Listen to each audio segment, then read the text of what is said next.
strange surge of energy swept across the radar like a scratch across the night sky. The Doppler radar quickly zoomed in on the area. It locked onto a middle-aged man floating in the vacuum of space, eerily calm. There was no sound, but Xiao AI read his lips perfectly. He called himself an apostle, summoning a god in the void of space. And he wanted to kill Chen Mang first. Please continue following Chen Mang into the next episode. At this moment, Xiao AI's voice echoed through the train. Why would the Naya civilization go to such expensive lengths just to build a prison for her? If she's a threat, why not just destroy her? Or throw her into the void of space? Chen Mang narrowed his eyes and shook his head slightly. If you can think of that, the Naya could too. They didn't kill her because, most likely, they couldn't. Chen Mang paused for a beat. He connected the dots in his head. The Naya were wiped out by the universe, yet this resource point remained. That meant whatever was inside. Even the universe had a hard time dealing with it. He continued, his voice flat and cold. Now I understand why the Naya civilization was erased, but this place was kept intact. It's highly likely that even the universe couldn't completely erase her existence. Her raw combat power might not be that terrifying. Otherwise, she wouldn't have been trapped by those machines for so long. But her level of existence, or her identity, is extremely special. The Naya couldn't kill her, so their only option was to lock her up here forever, all the way until now. He had used the Dreamstone to enter a dream, where he saw a girl washing her hair by the river and even took a lock of her hair.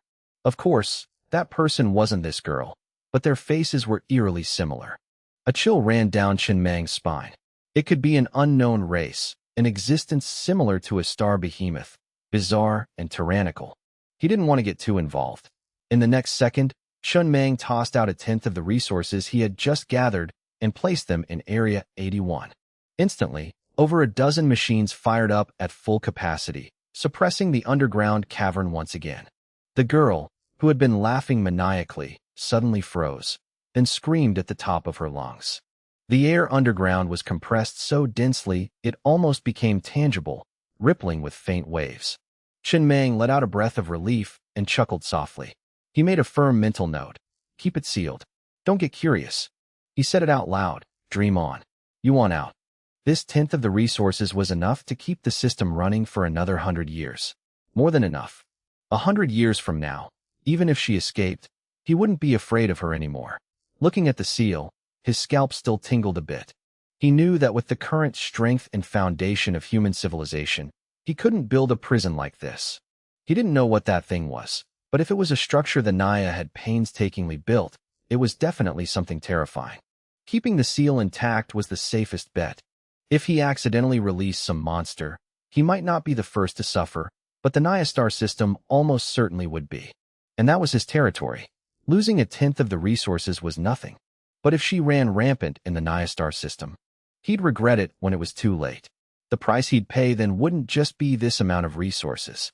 Chen Mang casually grabbed a refrigerator from the control room and tossed it into the clearing for convenience next time. It would also make it easier to restock resources in 100 years to maintain the seal. Just then, he raised an eyebrow. As all the machines ran at max power, the girl was pinned down hard underground. At first, she was growling in rage, but now she couldn't even manage a growl. She squeezed her eyes shut, gritting her teeth, her body trembling slightly as if pushed to its absolute limit. All the probe machines that fell into the underground cavern were instantly crushed into iron pancakes by the immense gravity. Good thing Biao Zi didn't go down there. Otherwise, a comical image of literal compressed meat popped into Chen Mang's head, but he quickly squashed it, stopping his mind from wandering.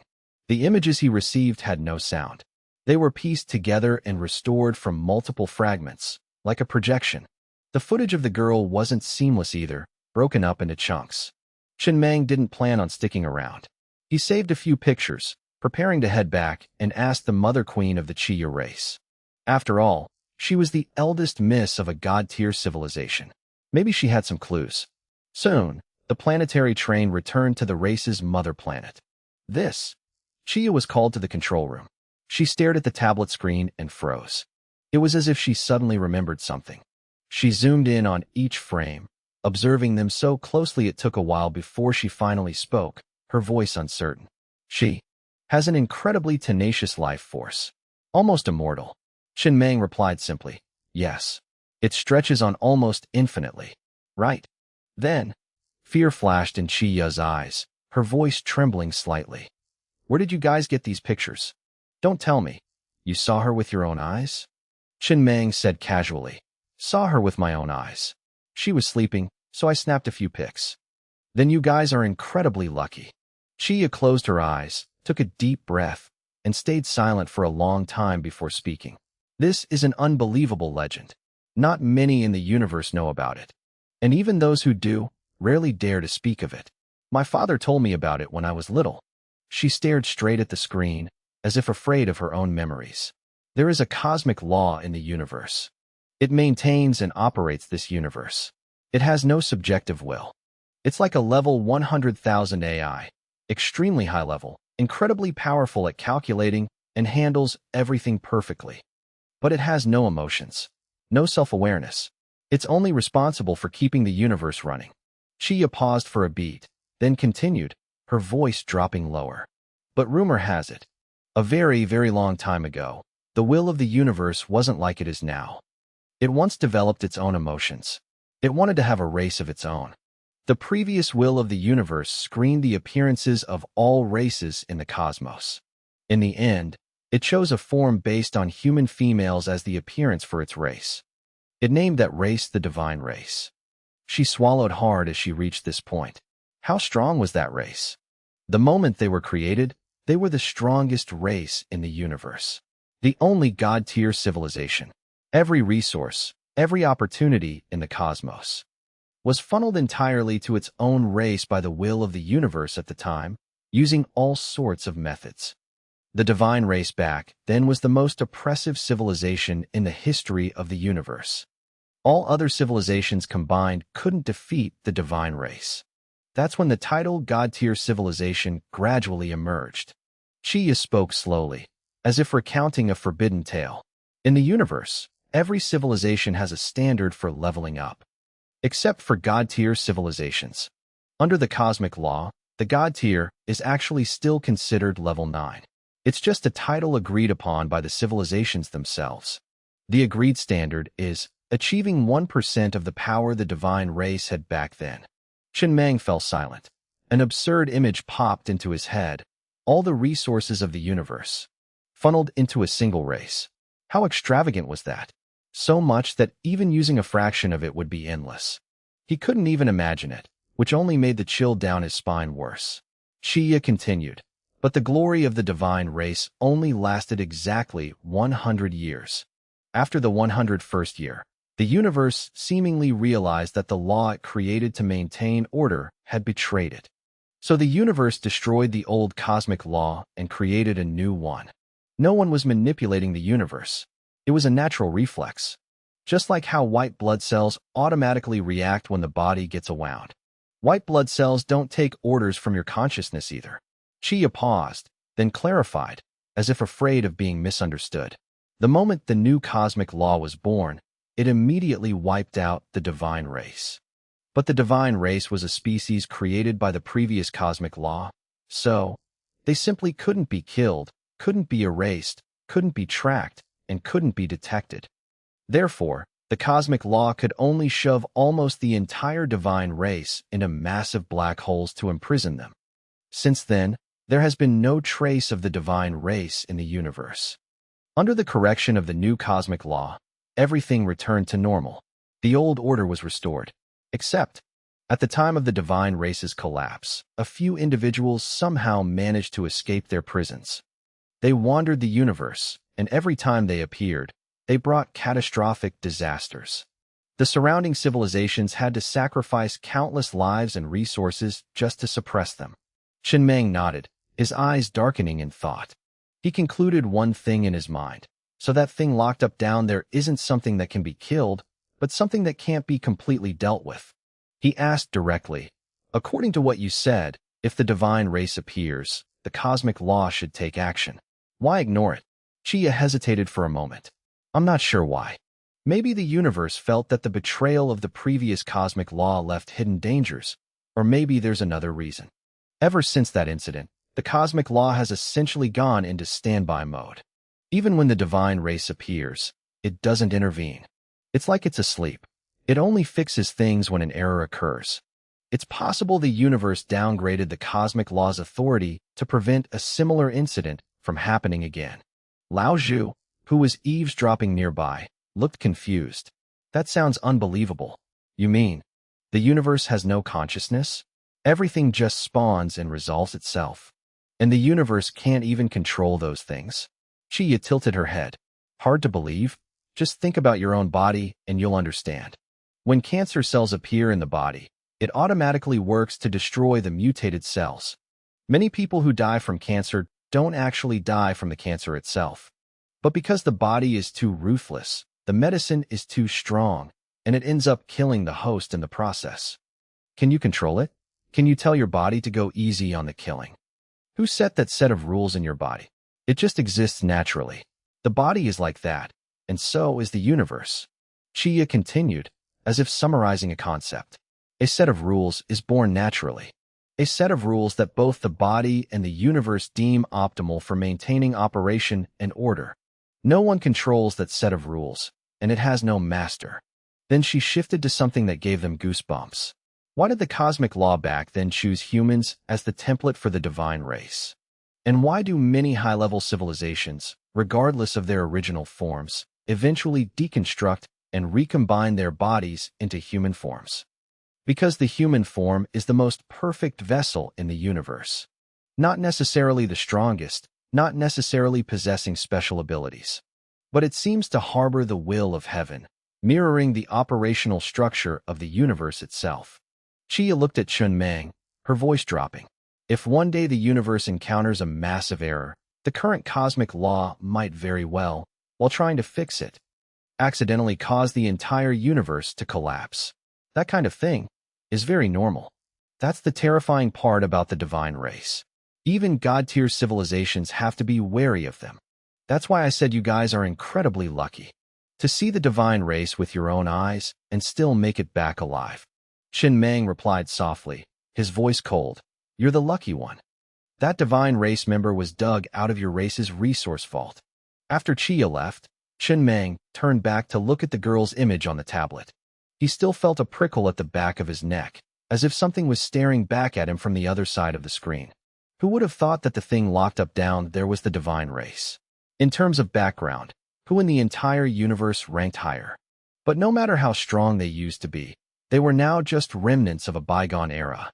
Being imprisoned by a level 4 civilization like the Naya for so many years meant her strength was far below its peak. Qin Meng had no intention of letting her out. However, now that her identity was clear, a very pragmatic thought popped into his head. He quickly reined it in. This thing could become a trump card weapon if used right. But if used wrong, I'll be the first to die. If some civilization bullies me and I can't beat them, I'll just toss her right at them. If I can sell her for money, even better. She'd definitely fetch a sky-high price. There are no men in the divine race, only women like her. They don't reproduce through birth, but through the will of the universe directly creating them out of the void. A race forcibly manufactured like that, with no foundation in the universe and no ability to reproduce, is a race unacknowledged by the universe. Strong? Yes, but like water without a source. Thinking of this, Chun Meng chuckled dryly to himself. Having Chia around was a huge advantage. Otherwise, how would he know all these terrifying secrets? He also found it rare. The cosmic law could actually be replaced, and it could even develop feelings to create a race. The referee personally stepped onto the field to open hacks for the players. How were other civilizations supposed to compete? Putting the story aside, he turned to look at the Doppler radar. He really wanted to go to the other South American civilization to retrieve his heavenly palace. There was definitely something in the heavenly palace that others couldn't see. But since it was left by his future self for his present self, there had to be a way. The problem was how to get there. Qin Meng cursed inwardly. I don't even know what direction the other South American civilization is in. How far is it? Damn it. He sighed, leaned back in his chair, lit a cigarette, and spoke helplessly. Did my future self throw the heavenly palace back without thinking about how I'm supposed to pick it up? At least throw it into the Naya star system. Throwing it to some unknown South American civilization. How am I supposed to get it? Throwing it out into space and making me run out there to grab it would have made more sense. The more he thought about it, the more annoyed he got. He couldn't understand what his future self was thinking. Did he really not plan for this part? Whatever, put it on hold for now. The urgent matter was to inventory the resources and give the planetary train another comprehensive upgrade. Then, do a preliminary consolidation of the Naya star system's resources. After that, he'd figure out his next goal. There were no star systems around the Naya star system. How far was the nearest one? He wasn't sure either. He didn't dare upgrade the radar, afraid he'd accidentally pull in a space mine and get himself killed. Heading down the x-axis didn't seem like a good idea. It was likely occupied by a high-level civilization. Heading up the x-axis didn't feel right either. As for the opposite side, the void of space, there was no hope since he couldn't cross it anyway. So right now, the only option was to try mining in a few areas the Xingho civilization had passed through. The ore wasn't much, but on the bright side, there were no powerful civilizations there. Small profit, small risk. As for after that, he'd cross that bridge when he came to it. Right at that moment, warning, warning, warning. Ear-piercing sirens suddenly blared throughout the control room. On the Doppler radar, at the far edge, 100,000 light-years away, a massive star behemoth, nearly 2 light-years in diameter, sensed the probe and instantly charged straight toward the train at terrifying speed. Every time it moved forward, it crushed the surrounding space. It leaped through spatial fragments, constantly teleporting at high frequencies. Its forward speed far exceeded the speed of light. Nearby planets were dragged out of orbit and instantly crushed into debris. It was a space mine planted by some unknown civilization. Motherf ****. Chen Meng stared at the radar screen, his face darkening. He cursed inwardly. How chaotic is this universe? Why does everyone have the free time to go around planting mines? Where did this mine even come from? He paused, then concluded, it's not the same mine that wiped out the Kasha civilization. The good news was, the enemy was fast, but the distance was too great, a whole 100,000 light-years. The radar estimated that at its current speed, it would take 7 years to arrive. It definitely couldn't catch him. Let alone 7 years. Even if he gave it an hour, it wouldn't make it. He just needed to blink, and he could use the refrigerator to jump to another area. Someone who could catch him almost certainly didn't exist. But the problem lay elsewhere. Chen Meng already considered the Naya star system the territory of human civilization. The enemy couldn't catch him, but if it just kept charging straight into the Naya star system like this, and he didn't stop it, then in a few decades, his Naya star system would be reduced to ruins. Wherever it passed, nothing would grow. Only devastation would remain. Chen Meng stared silently at the incoming star behemoth on the screen. He weighed his options. Should I kill it? If he wanted to kill it, and was willing to expend a certain amount of resources, he could. He just needed to go deep into the void of space again. Taking one hit from that level 4987 energy attack would allow him to boost the train's armor significantly. Defense wouldn't be an issue. The Arcanon energy cannon was also high enough level. At worst, he'd upgrade it a bit more. Then, relying on the planetary ammo vault, he could fire the energy cannon continuously with almost zero consumption. No matter how massive its body was, under sustained, intense firepower, it would have to die for him. If it really came down to a fight, Chen Meng wasn't afraid. But he was a little hesitant to strike. A civilization capable of planting a space mine of this caliber definitely wasn't weak. Once they found out their mine was destroyed, they would immediately put pressure on him.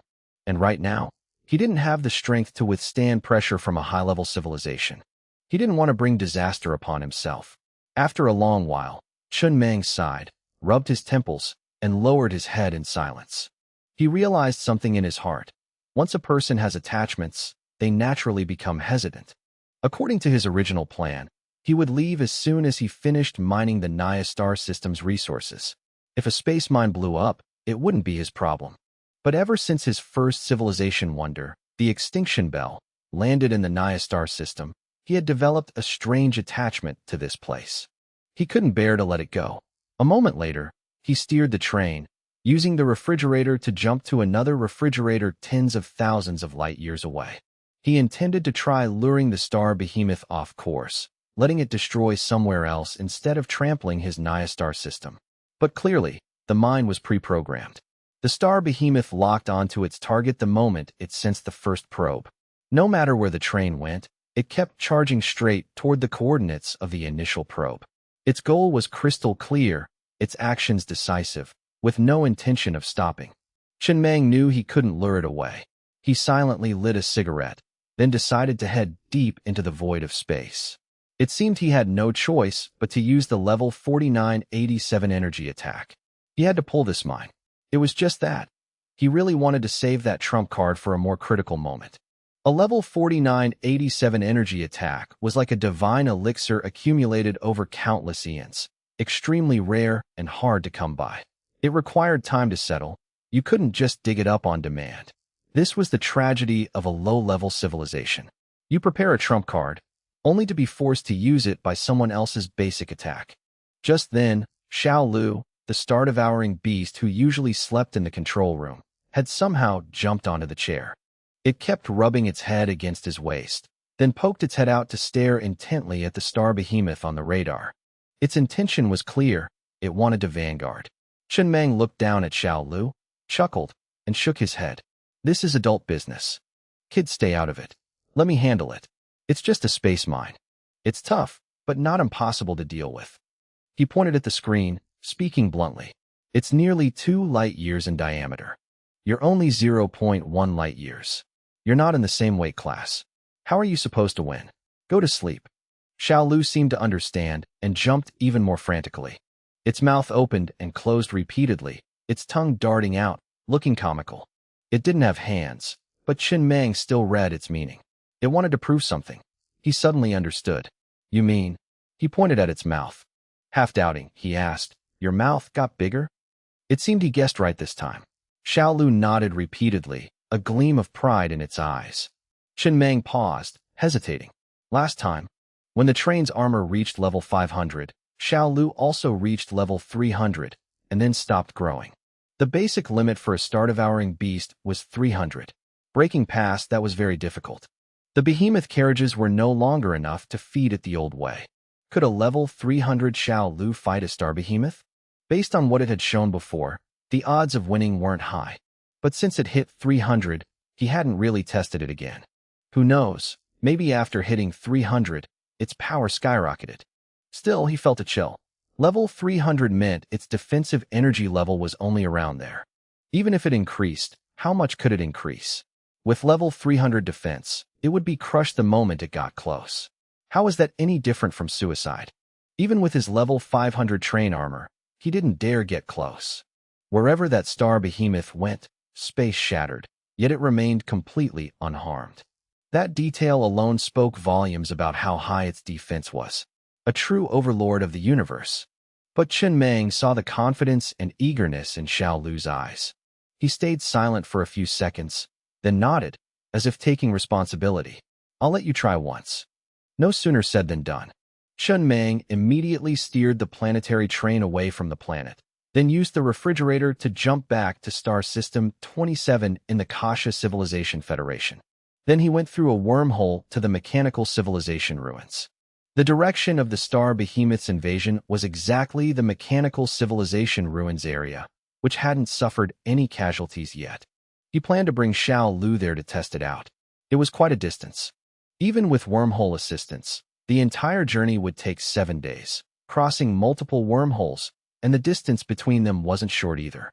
Soon, 7 days passed. Chen Meng sat in his chair, looking at the massive star behemoth on the Doppler radar. He had arrived at the Mechanical Civilization ruins. The distance to the target was 12 light years. He couldn't get any closer. There were no closer wormholes. Or more accurately, due to the terrifying gravitational chaos caused by the star behemoth, the space around it was too unstable to create new wormholes. Even the wormholes it had passed through were completely destroyed. All right, I'll drop you off here. I'm heading out. Chen Meng looked down at Xiao Lu by his feet. Over the past few days, he had tried communicating with Xiao Lu multiple times.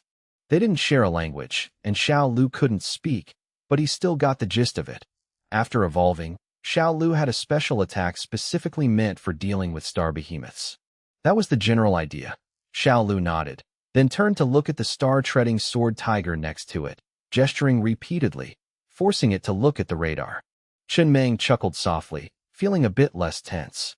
At least it wasn't going in blind. He said, "Don't worry, I'll have it sit here and watch the radar the whole time." For the past 7 days, Xiao Lu had only done one thing to prepare: dragged its underling, the star-treading sword tiger, into the cabin and forced it to sit still and watch the fight. Chen Meng asked one more time, just to be sure, "Need to charge up? There's a ton of iron ore in the ship." Xiao Lu shook its head, its eyes so confident it was almost arrogant. Chen Meng didn't say anything else. He opened the hatch and let Xiao Lu out. He himself immediately used the refrigerator to jump to a safe spot over 1,000 light-years away. With shockwaves of this magnitude, standing close meant certain death. But before leaving, he still tossed a few refrigerators into Xiao Lu's mouth. He calculated pragmatically, if it can't handle it, it still has a way to retreat to the ship instantly. So the only thing left to do was wait. Wait for the star behemoth to advance another 12 light-years and clash with Xiao Lu. With its speed, this stretch wouldn't take long. Chen Meng narrowed his eyes, feeling both anxious and expectant. A few days ago, he had even dropped by to see Chia. He asked if she knew anything about star behemoths, about star-devouring beasts. Chia shook her head, saying star behemoths in the universe were as common as dragon pearls. It was impossible to know them all. But she threw him a new piece of information. Civilization wonders could be packed up and taken away. After high-level civilizations finished a conquest, they often dismantled the enemy's civilization wonders and brought them back to place in their own territory. It was just that the conditions were a bit complicated. Chen Meng sat in his chair, recalling those words, already calculating how to move the civilization wonder onto the ship. He didn't want to be tied down to one place forever. Just as he was weighing his options, the image on the radar started flickering. The image quality fluctuated wildly. Space was being crushed, affecting the radar's ability to capture images. To him, the radar was one of the most important accessories. So far, in the universe, he had only seen two things clearly exceed the speed of light. One was the neural signal transmission speed of massive star behemoths. The other was the image capture speed of high-level radars, which could capture real-time images at a distance of 100,000 light-years almost instantly. Both were vastly faster than the speed of light, almost bordering on rule-based abilities. Without a radar, it was like being blind. Seeing an enemy 100,000 light-years away might just be an image from a long time ago. By then, the enemy might already be knocking on your door. Chen Meng glued his eyes to the screen, his heart tightening. It's starting. Closer. Even closer. Just one last stretch before it clashed with Xiao Lu. Before it even got close, the waves of spatial chaos surged like a stormy sea. Countless spatial fragments were compressed into physical forms, shooting out in all directions like a hail of needles. On the screen, the massive star behemoth was surrounded by a ring of planetary debris. It looked like a crispy chocolate shell, but it was actually a thick layer of defensive armor, as well as a sharp offensive weapon. Chen Meng swallowed hard. Only one thought remained in his head. How is Xiao Lu going to handle this? Under his expectant gaze, Xiao Lu activated its devour state. Its body expanded rapidly, almost instantly reaching 0.1 light-years in size. The violent fluctuations also caused the surrounding space to be crushed, grinding countless dead stars into dust. The commotion was massive. But Chen Meng frowned slightly, feeling a flash of disappointment. I thought Xiao Lu's size would increase after hitting level 300. Why is it still only 0.1 light-years? The enemy is nearly 2 light-years. The gap is too huge. To put it bluntly, even if it bit down, it could only take a small chunk. It would be like a painful minor surgery, not a finishing blow. The two star behemoths now became two terrifying sources of gravity in the Naya star system. Like two massive black holes pulling at each other, their gravitational fields overlapped, and they began to close in, fighting by trying to devour one another. There was no direct punching or kicking. Closer still. By now, the two could see each other with the naked eye. the chaos caused by their gravitational fields threw the entire mechanical civilization ruins into extreme disarray. Countless dead stars perished as a result. Shockwaves blasted in all directions, ruthlessly tearing the mechanical civilization ruins apart. The radar image started stuttering like a slideshow. In the next moment, the screen underwent a massive change. Xiao Lu on the screen seemed to blink. Immediately after, it spat out an energy sphere from its mouth, as bright as a star. That sphere sucked all the erupting shockwaves inside, and then, instantly, it sucked the sphere back into its stomach. The entire process dealt zero damage to the enemy, Star Behemoth. It only ate all the aftershocks of their clash, as if trying to protect the mechanical civilization ruins from being torn apart. What the hell is Xiao Lu doing? Chen Meng frowned, annoyed and anxious. In a critical battle like this, trying to protect the surrounding planets was just tying its own hands. If you're going to fight, just fight and get it over with. Worry about the rest later. But in the very next moment, Chen Meng saw a scene that left him dumbfounded. Xiao Lu's mouth suddenly opened impossibly wide, like a black hole. No, not like. It was a black hole. It expanded to an unbelievable degree and continued to spread at a ridiculously exaggerated speed. 3 hours later, Chen Meng had retreated 30,000 light-years away. The battle still wasn't over. Or more accurately, it hadn't even truly begun. For 3 whole hours, only one thing happened. Xiao Lu's mouth just kept expanding, swelling to a range of hundreds of light-years. The terrifying gravitational pull locked the enemy Star Behemoth in place, leaving it with almost no way to escape. Its speed visibly slowed down. It could no longer accelerate by crushing space to perform high-frequency jumps. And without accelerating that way, this Star Behemoth's speed in the universe was pitifully slow. It would take at least hundreds of millions of years just to cross the Naya star system. Chen Meng watched it all in silence. What was happening before his eyes had completely surpassed his understanding. He never thought Xiao Lu's mouth could expand to this extent. He felt a mix of shock and agonizing regret. Why didn't you say so earlier? If he had known it had this trick, he would have unleashed Xiao Lu right from the start during the decisive battle with the Zerg civilization. One bite, and it would have been over. Easy as a snack. Thinking of this, he chuckled dryly to himself, then immediately forced himself to sober up. I'm just venting. Back then, Xiao Lu might not have been able to pull this off. Right at that moment, Xiao Lu's mouth began to close, rapidly shrinking back down. 3 hours later, the mechanical civilization ruins fell into absolute silence. A cosmic void hundreds of light years in diameter appeared there, completely empty inside. Nothing was left. No dead stars, no planets, no debris. Logically, a battle of this scale should have caused terrifying spatial fluctuations. But right now, there wasn't a single ripple. Not a trace of an aftershock. It was as if someone had scooped a spoonful out of a cake. Eerily, chillingly quiet. Immediately after, Xiao Lu suddenly popped back into the cabin through the refrigerator. It barely managed to glance at Chen Meng and the star-treading sword tiger before instantly passing out. A complete blackout, comatose sleep. 10 minutes later, Xiao AI finished a preliminary scan and reported, Xiao Lu isn't injured. But there are terrifying spatial fluctuations inside its stomach. An almost infinite amount of spatial fragments. The aftershocks it sucked into its stomach earlier are currently wreaking havoc inside its body. Chen Meng frowned. Is there a way to flush it out? Try putting it in the healing pod. Xiao AI shook his head and continued. These aftershocks are indeed damaging a part of its insides. But the greater impact is that they are directly attacking the Star Behemoth it just swallowed. I think I understand now. This is a method of digestion. Simply put, swallowing a Star Behemoth 2 light years in diameter whole without chewing makes it almost impossible to digest. Therefore, the energy sphere it spat out earlier was actually its stomach.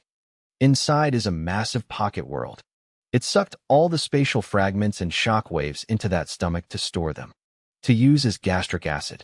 If the stomach were empty, things stronger than the gastric acid would cause severe damage to it. But right now, it contains that Star Behemoth. So this highly potent gastric acid is rapidly destroying the Star Behemoth. At the same time, it's absorbing nutrients to nourish Xiao Lu. When Xiao Lu wakes up, its strength will take another massive leap. In other words, normally, Xiao Lu can't digest any food because it has almost no gastric acid. Whatever you put in there just piles up. It can't even digest a normal hamburger. To digest, it has to absorb spatial fragments and violent shockwaves like it just did. And those only appear in massive battles of this scale. I get it. Chen Meng nodded. It finally made sense why Xiao Lu didn't bother joining the fight against the Zerg civilization. Swallowing those Zerg monsters would be useless because it couldn't digest them. And if it created spatial fragments itself to suck in as gastric acid, that amount would be overkill for the Zerg monsters. The result would be the gastric acid being too strong, ending up destroying its own stomach. To put it bluntly, Xiao Lu could only eat extremely tough meals. Soft food wouldn't go down. The tougher, the better. Chen Meng looked at the empty void, his expression complex. He stayed silent for a long time before speaking softly, as if concluding something to avoid future mistakes. I think the mechanical civilization's records on the star-devouring beast might be wrong. The database says the star-devouring beast is an S-potential star behemoth that feeds on star ore. But now, his heart skipped a beat. The word star might not mean star ore, but star as in celestial bodies. He finished his thought. The star in star-devouring beast probably means stars. It eats them, and it eats star behemoths too. This guy is a real pro at eating star behemoths. Chen Meng reviewed the footage, still feeling a lingering numbness. If he had fought that star behemoth himself, he would have had to throw everything he had at it. Yet Xiao Lu stepped up and finished it in one gulp. He suddenly realized another layer to this. The stronger the shockwaves and spatial fragments created by the enemy, the easier it was for Xiao Lu to digest. Conversely, if it was a bit weaker, it'd be dangerous. Swallowing something it couldn't digest might put it to sleep forever, never to wake up. Right then, Xiao AI's voice echoed through the ship. Found it. Captain, I just found an entry in the Naya Civilization ship's database. It mentions something about the star-devouring beast that matches the rumors quite well. The star-devouring beast is a type of star behemoth with extremely high potential. It can continuously break its limits just by devouring. But the downside is that it requires an immense amount of time to digest. Sleeping for a few thousand years is normal. To truly mature, it usually takes hundreds of thousands of years, or even longer. Xiao AI continued, articulating clearly. A major reason is that the star behemoths it swallows are too hard to digest. It has to constantly thrash around in space, creating spatial fragments and shockwaves itself, then suck them into its stomach to act as gastric acid to digest the food inside. However, star behemoths modified into space mines usually have massive bodies. The spatial fragments and shockwaves they leave in their wake are incredibly strong and contain massive amounts of energy. That kind of energy helps the star-devouring beast digest extremely fast. In other words, the space mines that all civilizations fear are natural super supplements in Xiao Lu's eyes. Plentiful and easy to digest. If Xiao Lu encountered a space mine every day, it would only take a few years for it to reach a level that would take its kin hundreds of thousands of years to evolve to. It's not impossible. Chen Meng narrowed his eyes and nodded slightly, neatly piecing the logic together in his head. So the heavier the mine, the more it suits Xiao Lu's taste. He said, so if Xiao Lu swallowed a star behemoth that was only a few million kilometers in size, the energy inside would be much less than the space mine just now. And because the spatial fragments and shockwaves would be smaller, digestion would be even harder. Xiao AI replied, exactly. After a long pause, Chen Meng burst out laughing, feeling a huge weight lifted off his chest. That meant he wouldn't have to fear space mines anymore. Not only did he not have to fear them, he could even treat them as opportunities for Xiao Lu. Super supplements. He suddenly realized something and chuckled to himself. No wonder Xiao Lu was so eager when it begged to go into battle. It wasn't thirsting for glory. It was thirsting for food. But he also immediately saw the price of eating tough food. The flaw was too obvious. Xiao Lu could only play high-tier matches, and its gastric acid wasn't self-generating. It had to be supplemented from the outside. It sounded funny, but it made sense. It might not even be able to digest a steamed bun. Chen Meng had never seen it have an excretory organ. He guessed bluntly in his mind. Its body might not even have a complete digestive and excretory system, like an external stomach that uses spatial fragments as acid. Thinking of this, he made a pragmatic decision. I'll be less hesitant about upgrading the radar from now on. Of course, not completely without hesitation. There were many types of space mines. Same goal, different forms. The most common type was the star behemoth. But what kind of mines did higher-level civilizations plant? He didn't know yet. And that was the dangerous part. Chen Meng said, "Call Chiyo over." Xiao Ai replied, "Yes, sir." Chiyo arrived, listened, thought for a moment, and said, "Space mines are divided into many types. Generally speaking, the stronger they are, the higher the activation threshold. The cost is astronomical. They wouldn't expend such a massive price just to destroy a level 3 civilization they detected." Chiya spoke slowly, as if explaining a familiar hierarchical system. In the universe, civilization strength is roughly divided into 3 tiers. Levels 1, 2, and 3 are weak, startup civilizations. At this stage, even if you fight noisily within your own territory, no one will care. But level 3 is a threshold. Reaching level 3 means you've officially gained a foothold. In other words, you now have the qualifications to be destroyed. The common standard for this judgment is a detection range reaching 100,000 light-years. Many level 4 and 5 civilizations will deploy quite a few star behemoth-type space mines to destroy newly emerging level 3 civilizations within or near their territory. Levels 4, 5, and 6 are collectively known as high-level civilizations. At this range, they are already very powerful. Chia paused for a beat, then continued. Above that, levels 7, 8, and 9 are peak civilizations. The pinnacle of level 9 is the strongest type, often called God-tier civilizations. I don't know exactly what the space mines of high-level or peak civilizations look like, and I don't care. But I can tell you about one type of space mine used by God-tier civilizations. Take human civilization as an example. The God-tier human civilization deployed many types of space mines. Among them is one called the Emotion Detection Device. It releases countless nano-level robots throughout the universe. Once it detects an area where the happiness index skyrockets and negative emotions plummet, it activates a cleansing protocol. It's generally believed that when a civilization enters level 7, the lifespan, entertainment, and social activities of its citizens enter an almost utopian era. The happiness index surges. Wait, Chen Meng frowned. You mean? God-tier civilizations deploy space mines to destroy level 7 civilizations. If they want to stop a bottom-up explosion, shouldn't they target level 9 directly? Chia nodded. In theory, yes. But in reality, there aren't many level 9 civilizations. They're easy to keep an eye on, so mines aren't necessary. Furthermore, even a God-tier civilization has to expend significant effort to wipe out a level 9 civilization. Sometimes, they actually can't stop a level 9 civilization from breaking through to the God tier. They can only try their best to block it. If they fail and the other side successfully levels up, they switch to negotiations. Chia spoke slowly, every word dropping clearly. But the number of God-tier civilizations is constantly increasing, which means resources are constantly decreasing. More and more people are dividing the pie, and wiping out a God-tier civilization is extremely difficult.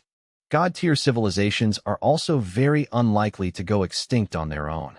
In this context, the most efficient target for cleansing is level 7 civilizations. The cost is the lowest. Just a relatively casual strike is enough to destroy a level 7 civilization. It reduces the number of seeds that could advance to level 9. It maintains the dominance of the God tier and stops newcomers from climbing up to share the pie. Chia raised her hand, as if drawing a ladder right in front of her. Most minds follow this logic. They don't necessarily target their direct subordinates. That's too expensive. They usually target the subordinates of their subordinates, or even lower. Minimum cost, maximum profit. She continued, as if reciting a cold rule. Level 9 civilizations keep an eye on level 8. Level 9 won't let level 8 advance to level 9. Level 7 civilizations block level 4. Level 4 and 5 civilizations block level 3. What about level 3? Chia let out a breath. Level 3 mostly just takes the beatings. As for level 1, they don't even qualify to be targeted. They usually just die as collateral damage in some unknown AoE attack. Hearing this, Chen Mang's heart skipped a beat. He was just happy a few days ago that human civilization reached level 3 faster than the mechanical and Kasha civilizations. Turns out, reaching level 3 just meant qualifying to get beaten. And it was purely taking beatings. They didn't qualify to beat anyone else. He stayed silent for a few seconds, then bitterly consoled himself in his mind. At least it's better than before. Before, we didn't even qualify to get beaten. Chiya seemed to read his mind and said immediately, exactly. Level 3 is very pitiful. And because of that, level 3 is the group with the highest extinction rate in the universe. Even more than level 2, despite level 2 having a larger population. Chen Mang asked next, his tone more pragmatic. So once you surpass level 4, you can start hitting people? Chiya nodded slightly. At level 4, you might not have the capital to deploy mines yourself. Trying to hit people then is still a bit of a stretch, but you can already withstand some of the mines from high-level civilizations. And from that threshold upwards, basically, fewer people will mess with you. Level 5 and 6 civilizations usually don't have the free time to go hit level 4s. It's not worth it. She stated a clear milestone. A symbolic event is when you manage to destroy a space mine belonging to a certain civilization. After that, that civilization usually won't return to this area. Chen Mang raised an eyebrow, his eyes flashing. They don't come back for revenge? He felt a sudden jolt.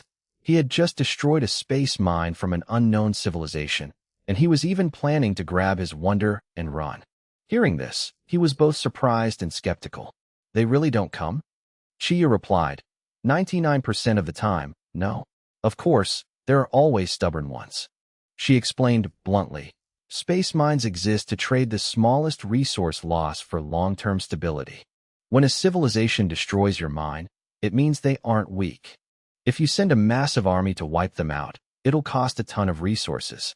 It's not profitable, low efficiency, so most choose to let it go. Let them live or die on their own. In this universe, you don't have to personally deal with every enemy. Sleep for a few hundred years, and the enemy might have already gone extinct for some unknown reason. And if they really do develop. When war breaks out later, if you win, there's meat to eat. Chiya concluded with a chilling statement. Space mines are like a threshold. If you haven't reached the threshold, they ignore you. If you touch the threshold, they drop a mine to kill you. If they can't kill you, they go back to ignoring you. Until you touch the threshold of an even higher level civilization. Pass it, and you get peace. Fail, and you die. There's no hatred here. In the universe, there is usually no hatred. Just like how level 9 civilizations are frantically blocked by God-tier ones when trying to level up. No matter how many die, as long as they successfully break through and step into the God tier. Both sides will immediately reach a tacit understanding and switch to negotiating a ceasefire. Then they quickly integrate into the God tier civilization and start blocking other level 9 civilizations from leveling up, sharing the pie while stopping others from eating it. Chiya shrugged. It's all the same. You speak from the position you sit in. Hatred is never the initial motive for starting a war. Resources are everything. This is also why you wiped out my race. Yet I hold no hatred toward you. If you lose, you deserve to die. It's normal. That's the law of the universe. No one can escape it. If there's a winner, there must be death. If you can't win, be a good sport about it. It's not like you'll be unwilling when it's your turn to die. Chiya left the cabin. Chen Mang sat alone in the empty room, slowly digesting all the information he just heard. In other words, for a long time to come, no one would come looking for trouble. That was good. It was just that. Chen Mang rubbed his temples, feeling tired. A very real thought popped into his head. Maybe I should just stay like this. Put down roots in the Naya star system, develop slowly, and just climb up like this. How many more beatings do I have to take? Everyone wants to smash me. He wasn't afraid of getting hit. It was just annoying. Every few days, something happened. Who could stand that? Right then, Xiao Ai's voice rang out. Captain, I think you should take a break for a while. Regain your spirit. The Naya star system is temporarily free of danger. You can stop thinking about everything for a bit, go back to Shuelon planet, and play for a few years. Rest up, then come back. You've been too busy these past few years. Too many things needed your attention. Xiao AI spoke slowly, as if intentionally trying to cool him down. Most successful people aren't always grinding. Usually, they grind for a few years, achieve a massive result, and then for most of the rest of their lives, they stay in a hazy state, almost like letting go. In that state, people often rediscover their true selves, find their purpose in life, find their goals. Overworking can sometimes blind you with the illusion of progress. Chen Meng leaned back in his chair, his eyes drooping, silent for a long time. Then he opened his eyes and said softly, "You're right. I'll take a break. First off, no rush to leave the Naya star system. I'll rest in Naya for a while, then figure out the rest." He actually had this idea for a long time. It was just that sudden incidents kept popping up, preventing him from stopping. Now that things were finally somewhat settled, he could take a breather.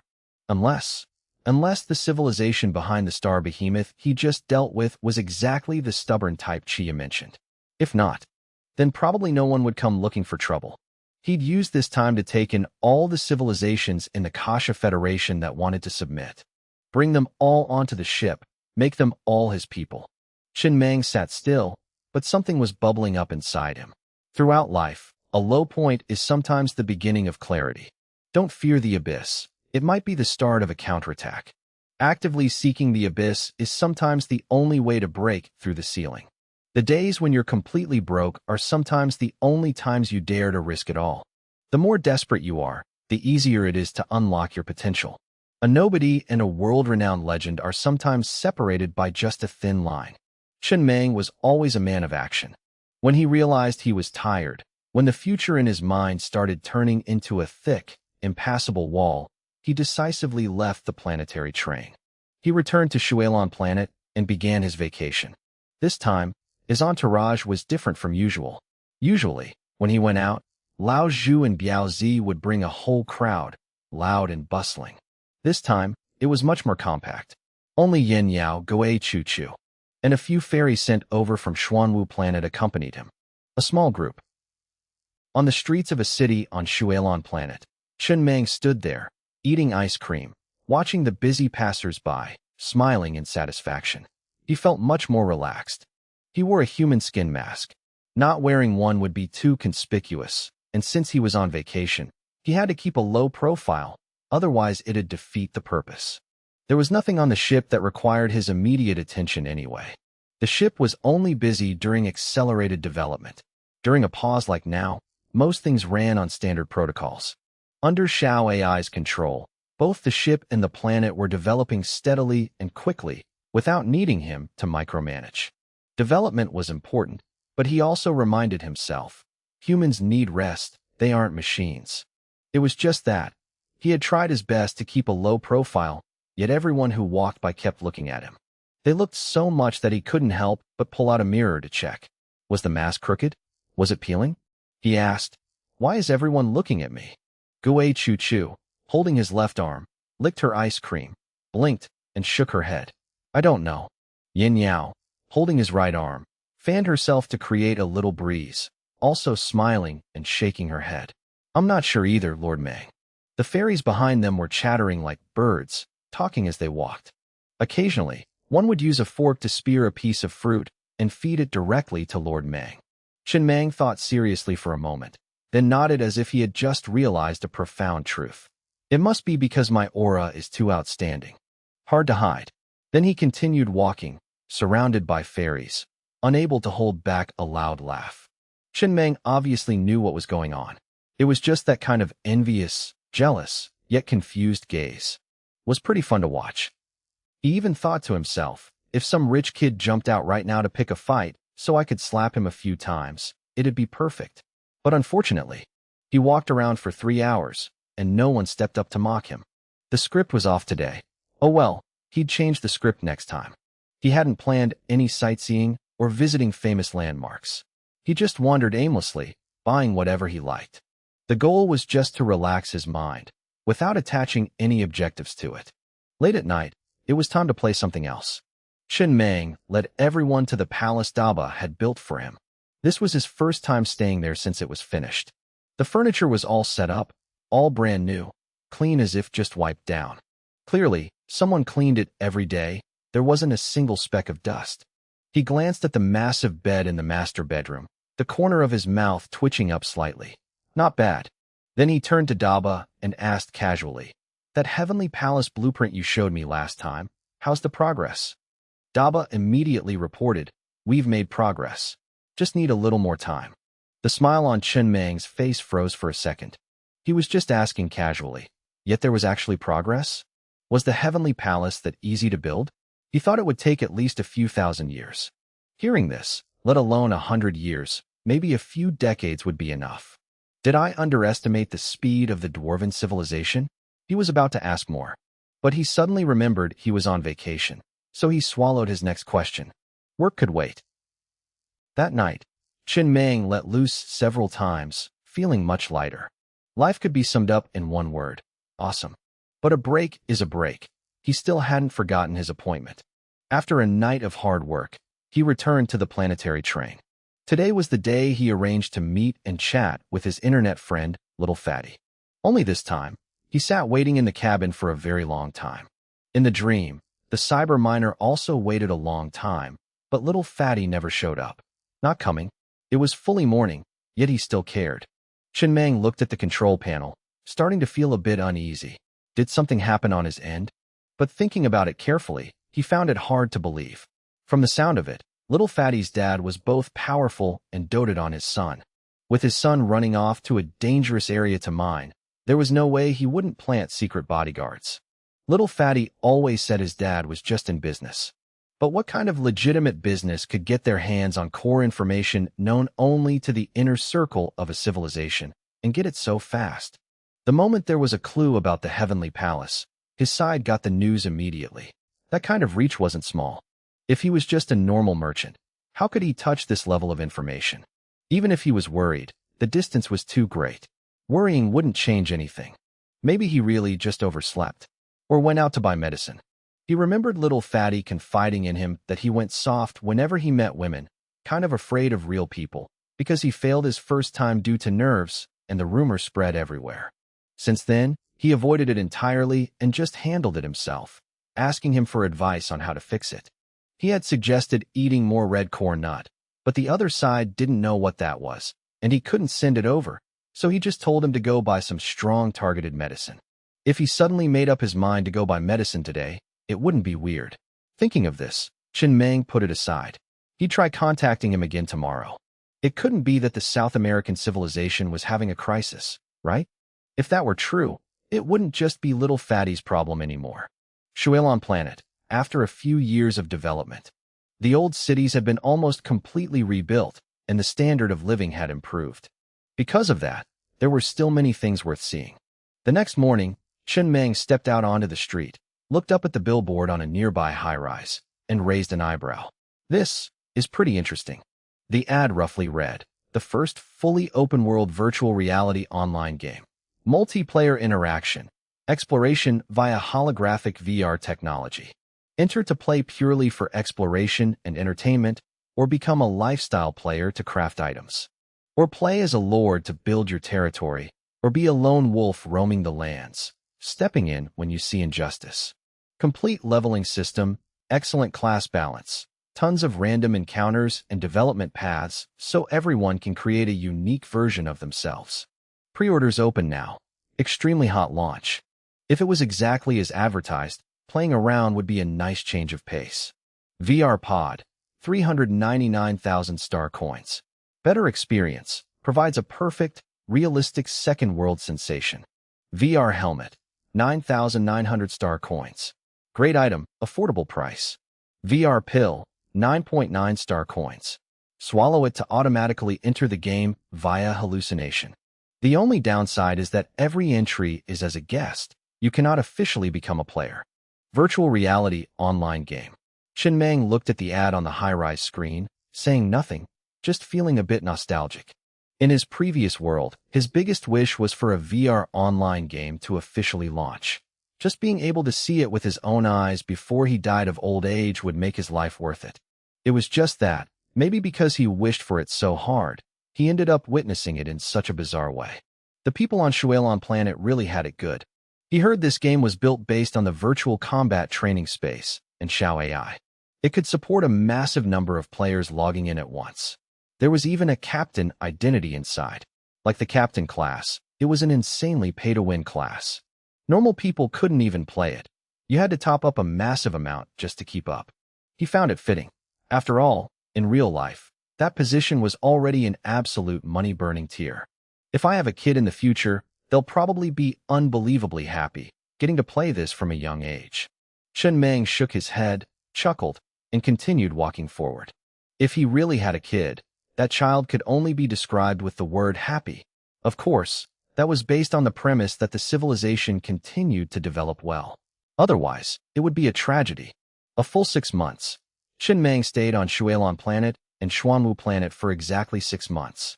During that time, he handled almost zero planetary train business, focusing entirely on relaxing, entertaining himself, and touring. It was like an emperor abandoning his court to drown in his harem.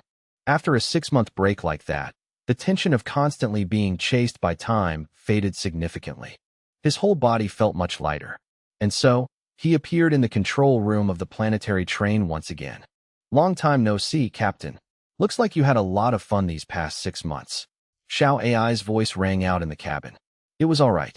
Chen Meng, wearing beach shorts and square-framed sunglasses, smiled and sat down in his chair. He opened the ship's log on the control panel and checked the data. Taking 6 months off feels much better. Anything major happened these past 6 months? No. If there was, I would have notified you immediately. Yeah. Chen Meng didn't say more, entering work mode, checking the data from his absence one by one. All departments were operating normally. The Doppler radar also showed everything was fine, with no foreign enemies approaching. Before his break, he had even instructed Biao Zi to periodically send people to check the prison in the cosmic black hole.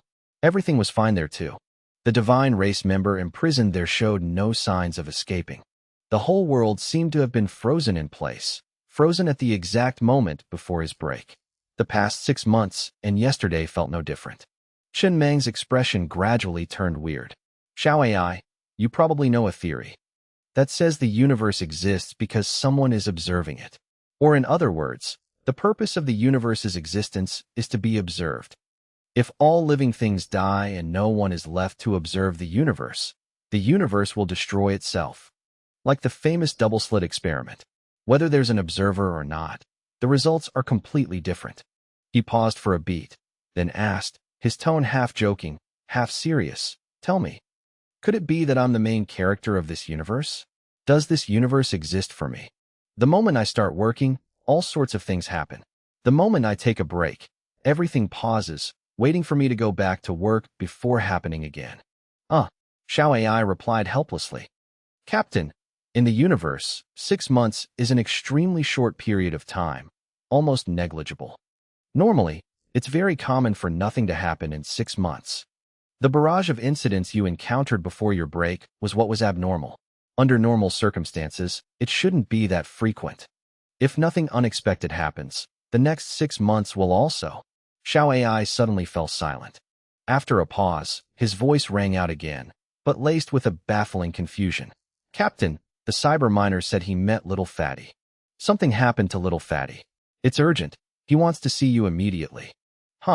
Chen Meng sighed, bringing up the image from the cyber miner's dream onto the side screen. See, I told you, there's no way this area is actually mystical, right? The moment I think nothing's going on, the moment I go back to work, trouble comes knocking. Little Fatty was MIA for 6 months. I even lit a stick of incense for him while I was at it. Thought he was a goner. Turns out he's not dead, and right when I get back to work, he shows up. It really is like every time I touch work, something goes down. It's hilarious. Xiao AI stayed silent. He was currently in a state of system freeze. Even though the sample size was too small to draw a conclusion, this level of coincidence was a bit much. For the entire 6 months the captain was on break, the planetary train was unprecedentedly peaceful, without a single conflict.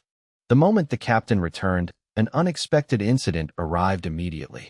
Chen Meng, in the distant South American civilization, on a mining planet, Little Fatty looked frantic. There was fear and unease in his eyes, his voice trembling as he spoke to the mysterious guest in front of him. Something happened. The South American civilization. I think something happened. I'm not sure, but something feels wrong. Not long ago, my dad suddenly told me to come home immediately. At first, I refused. My relationship with him was never good to begin with, and I haven't achieved anything yet. So what face did I have to go back? But for some reason, my dad was extremely firm this time. He didn't even bother arguing. He just sent people to tie me up and bring me back. That's when I found out my dad hired a very powerful private security firm to protect me. I was even wondering why I never ran into space pirates while mining. I thought they all went out of business. When I got home, both my parents' faces were dark, terrifyingly grim. I've never seen them like that. Even when things were tough before, they were never like this. On the way back, I wasn't allowed to contact anyone. The security guards took me straight home. It wasn't until my dad took me out on the street that I noticed the problem. Everyone on the street was looking up at the sky. Everyone. Everyone tilted their heads at exactly a 45-degree angle, looking up at the sky. At first, I thought there was something in the sky, but looking closely, there was nothing. The crazy part is, no one seemed to think anything was wrong. They weren't just standing there looking. They were going about their business while looking up at the sky. Society was still functioning normally. There were still merchants shouting on the streets, pedestrians chatting. If you close your eyes, everything seems normal. But when you open your eyes, it's terrifying. And it's not just this planet. It's the entire South American civilization. Even the security team escorting me was like that. At first, I thought they were intentionally hiding their faces from me, or had some sort of rule. The scariest part is, I watched the news, saw the leaders of the South American civilization giving speeches. Even the leaders and the higher-ups were all like that. And no one noticed anything abnormal. Everyone was like that. Only my dad, my mom, and I are normal. In the entire civilization, only the three of us are normal. Everyone else is acting like they've gone mad, or like they've encountered something. My dad suspects it might be because of that heavenly palace. He said the civilization is about to be destroyed. Then he brought me back to this mining planet on the southern border of the South American civilization, hiding here waiting for the civilization to return to normal or waiting for it to collapse. What do I do now? You're the leader of a civilization. Do you know the cause? Chen Meng sat in the ship's cabin, frowning after hearing this. He felt like he had just listened to a ghost story, the kind where you open your eyes and everything is perfectly uniform. Next, they'll probably all turn to look at his family of three at the same time, smile creepily, and ask, "Why aren't you looking up?" So cliché, like a story from a pulp magazine. But the photos didn't look like a joke. Are there ghosts in the universe? Chen Meng asked. It's possible, Xiao AI replied, his tone slightly hesitant. Civilization forms are diverse. We can't rule out the existence of civilizations in the form of souls or ghosts. But in my database, there's no verified information on this type. If they exist, they must be extremely rare, even rarer than cultivation civilizations. On Xuanwu planet, there's a very rare branch of cultivators called ghost cultivators. There might be some similarities. Right then, Little Fatty sent over a photo taken on the planet. In the photo, everyone was tilting their heads at exactly a 45-degree angle, looking up at the sky. Chen Meng even had Xiao AI calculate it. The result was a perfect 45 degrees. At this angle, people could still go about their lives because their peripheral vision was enough for most daily tasks. But it would be extremely uncomfortable for the eyeballs, forcing them to glance downward. That was also why everyone's face looked as stiff as a dead fish, appearing both cold and sinister. After a while, Chen Meng finally spoke, as if leaving a message for Little Fatty. It might not be a disaster caused by the Heavenly Palace. If it were the Heavenly Palace, most people haven't even gone to explore it yet. A disaster wouldn't cover your entire civilization that fast. Moreover, even the southern border is covered. This speed of spread is too illogical. It's more like some kind of civilization curse. Of course, I made that name up. I'm just guessing. But if your family is fine, then the key probably lies with the three of you. Your dad is there too, right? If it's convenient, have him come over. I want to talk to him directly. At that moment, Chen Meng enlarged the dozen or so photos Little Fatty sent on the screen, scrutinizing each frame for quite a while. Then he frowned, his voice dropping. Xiao AI, do you see it? Their line of sight seems to be fixed. They aren't looking up. They're being forced to look up. It feels like something has locked onto the gaze of an entire civilization. No matter how they turn or move, the direction they look up at the sky is completely locked. Everyone is looking in a different direction, but their upward gaze is fixed. Qin Meng narrowed his eyes at the photo, his voice slowing down. In navigation, there are lighthouses used to guide ships. These people, it's like they're turning into lighthouses. They aren't just looking at the sky. They're being forced to project their gaze outward. It feels like the entire civilization is being used as a guiding tool. Xiao AI quickly caught on. You're saying they've become lighthouses, which means they're guiding something. Like they're pointing to a specific coordinate. But if it's a coordinate, it usually converges on a single point. Yet everyone is looking in a different direction. Unless their gazes are all encrypted, and only when pieced together do they reveal the coordinate. It could be a physical encryption. Qin Meng nodded slightly. It's highly likely their perception has been tampered with, meaning their bodies are acting abnormally, but their brains deem it normal, forcing them to adapt so they can still go about their daily lives. Like a curse, but a curse that spreads instantly across millions, even tens of millions of light years. If it's real, it can only be some kind of bloodline curse. The more I think about it, the weirder it gets. This doesn't look like an accident. It looks like a preset trap. As for whether its purpose is to point out a coordinate, I can't be sure right now. I need to speak directly with Little Fatty's dad. I have a feeling he's hiding a lot of things.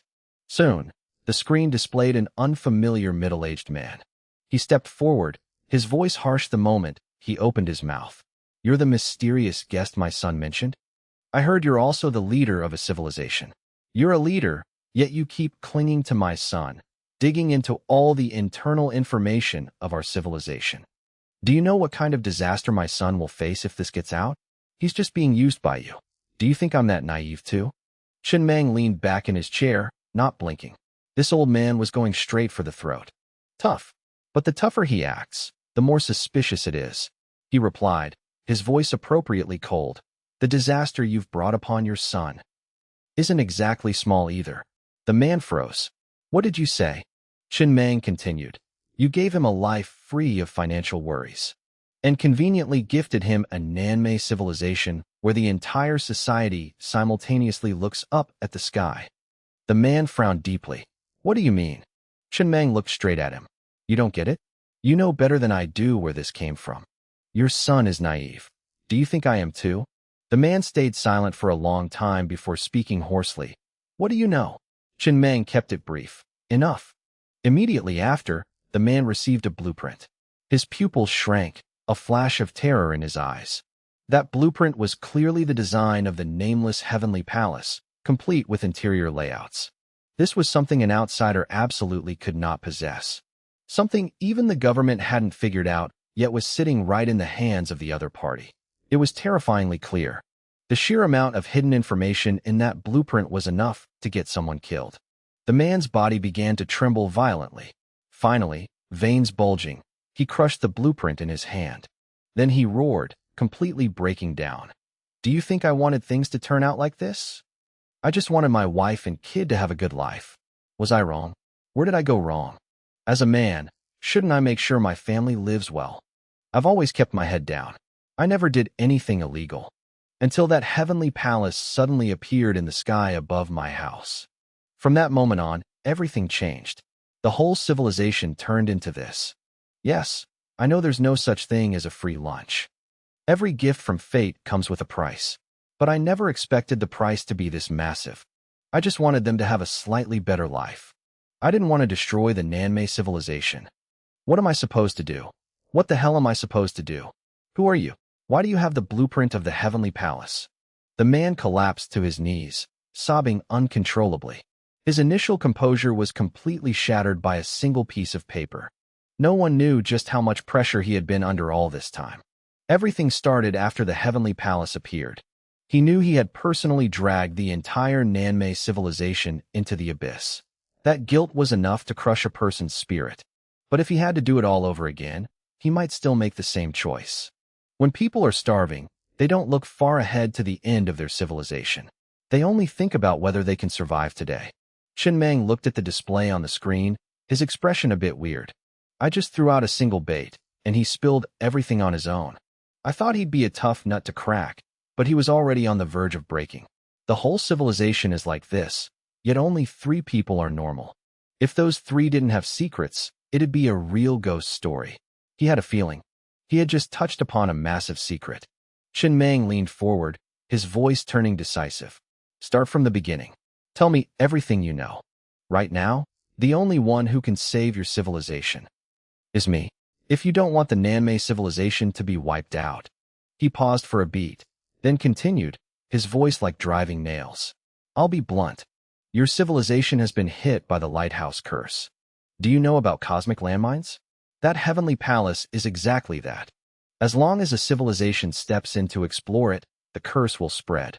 The curse forces everyone to look toward a specific place in the universe. They are using their very gazes to guide a high-level civilization hidden deep in the cosmos. If that's the case, then the heavenly palace isn't a ruin. It's a hook, and the Nanmei civilization is just a glowing buoy. If this isn't resolved quickly, in a few years at most, a massive army will descend upon the Nanmei civilization. When that time comes, it will be the day the Nanmei civilization is erased. These words were, of course, completely made up by Chinmeng. The man's psychological defenses were already crumbling. Chinmeng just needed to apply a little more pressure, and the guy would spill the truth, maybe even more than asked. But inwardly, he couldn't help giving himself a thumbs up. The lighthouse curse sounded pretty damn good. High-level stuff. Sounded totally real. I'm really good at naming things. Even I'm impressed with myself. Very quickly, the man's defenses completely shattered. He knelt on the ground, his eyes vacant with panic, his voice sounding like he was digging through memories. That was a long time ago. Back then, I was just a lowly worker at a woodworking factory. We were incredibly poor. So poor that sometimes we didn't even have enough to eat. Logically, residents of the Nanmei civilization have basic living guarantees. But my wife and I had an unregistered marriage.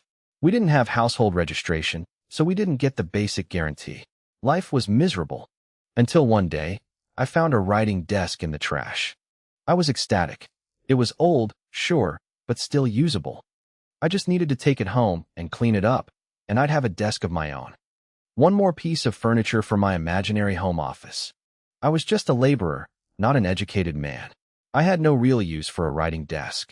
But I still brought it home. I scrubbed it thoroughly. I even gave it a fresh coat of black paint. I stole the black paint from the factory. Every time I got off work, I'd sit at that desk and imagine I was a big boss. Sitting there, signing my name just once, deciding the fate of countless families. That feeling, I got addicted to it. Until one day, something I had never seen before suddenly appeared in the drawer. Our rented place was completely bare back then.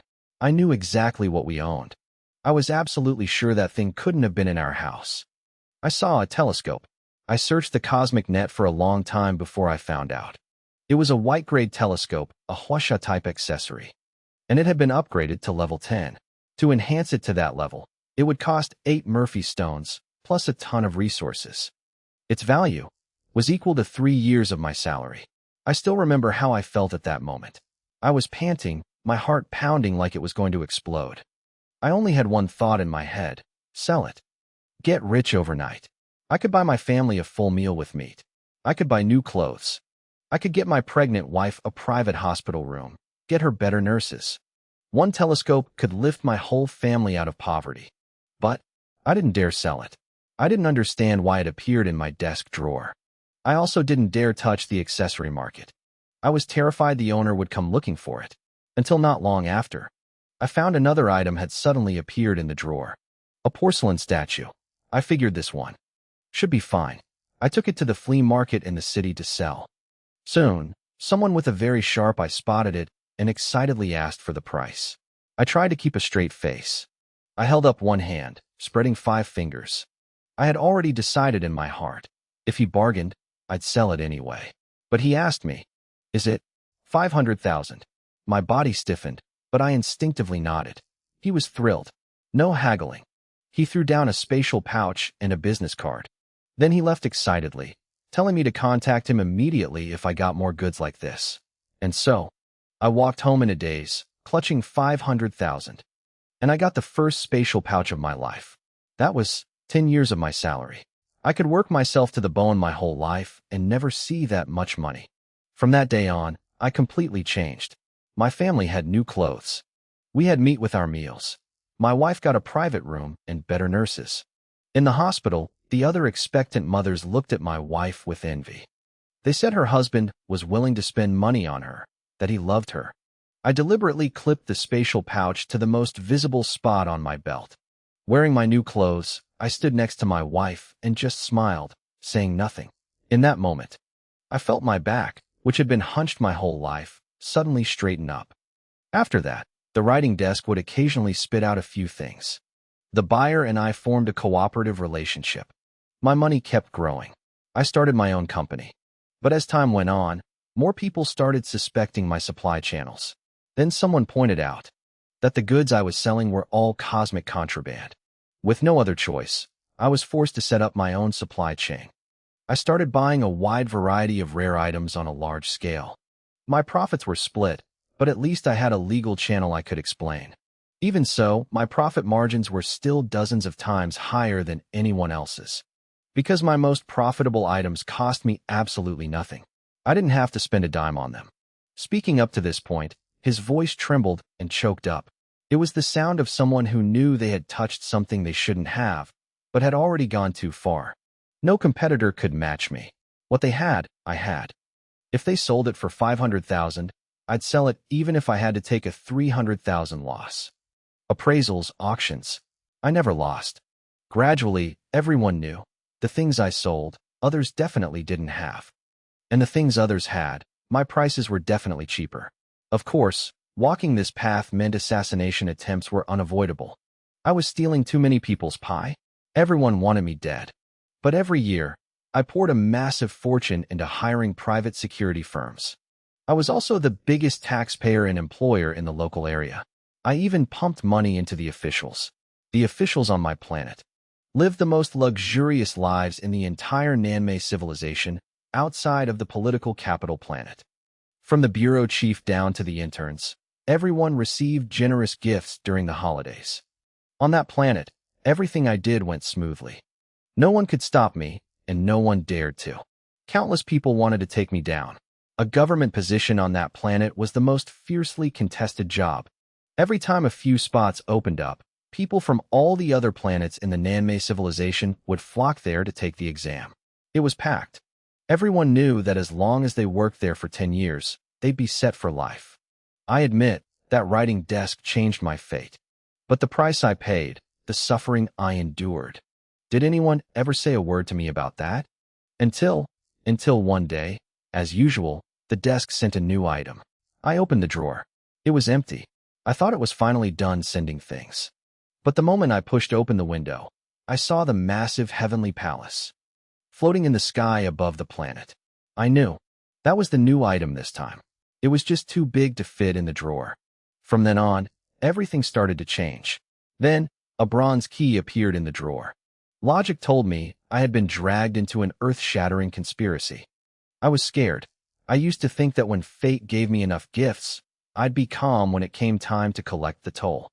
But when it actually came, I realized I was just a coward. I couldn't bear to die. I couldn't bear to leave my wife and kid. I couldn't bear to lose my current life. I went crazy. I dug a tunnel deep underground. I dragged the desk into a corner. I wanted to use a hydraulic press to crush it. But, the man knelt on the ground, letting out a miserable laugh. Who can refuse the demands of fate? The desk was destroyed, but it was just a shell. The real thing inside was a refrigerator. I brought the refrigerator back to my study. For the next 6 months, cosmic contraband would still occasionally appear in the fridge. It's just that I no longer had the mood to auction them off. Because the Nanmei civilization started to change. Unconsciously, everyone's perception seemed to be altered. Everyone was looking up at the sky. I didn't know what was happening. I had never heard of this so-called lighthouse curse. But I knew the Nanmei civilization was finished. I just wanted a better life. Yet I ended up dragging the whole world down with me. It was a long, drawn-out story. Chen Meng listened to the whole thing, silently lighting a cigarette. The smoke swirled in the cabin, stinging the corners of his eyes. He wasn't softened by the man's story. Rather, he understood. He finally understood. He understood how his future self managed to help his present self find the heavenly palace. The universe is too vast. Throwing a heavenly palace into a time rift would indeed send it falling into the past. But it would land in a random corner of the universe. Not knowing the coordinates made it impossible to talk about, and even if he did know, it'd be hard to retrieve. His future self must have chosen a different method. The telescope was his. The heavenly palace was his. The refrigerator was also his. On the surface, the main character was this middle-aged man. But in reality, the mastermind behind this entire chain of coincidences was himself. He was the goddess of fate the man spoke of. Sounds ridiculous, but it was the truth. The refrigerator's supermodule effect was to occasionally suck any cosmic contraband into it. So, all he had to do was throw both the fridge and the heavenly palace into the time rift. If he dragged it out long enough. One day, those two things would collide. The heavenly palace would be pulled in by the fridge. Similarly, throwing the telescope in as well. As the timeline stretched, the telescope would also be sucked into the fridge at the same convergence point. And so, three completely unrelated items appeared in the same space. Then, through the telescope and the cyber miner's mining site, he had the chance to learn about this whole affair.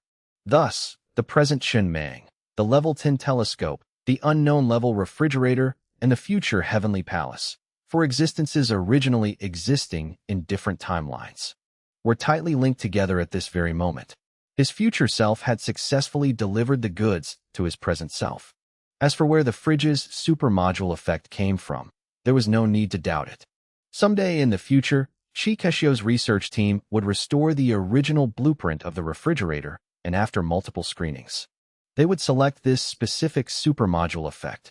In other words, this was all a trap he set for himself to pull himself out of the maze. It might even be the only supermodule effect of its kind. Otherwise, this heavenly palace could easily fall into the hands of another civilization that possessed the same effect. In the current space-time node, this refrigerator was likely the only item in the entire universe with that effect. No matter what his future self threw into the time rift, it would emerge from this refrigerator. To put it bluntly, the fridge was the key connecting the past and the future.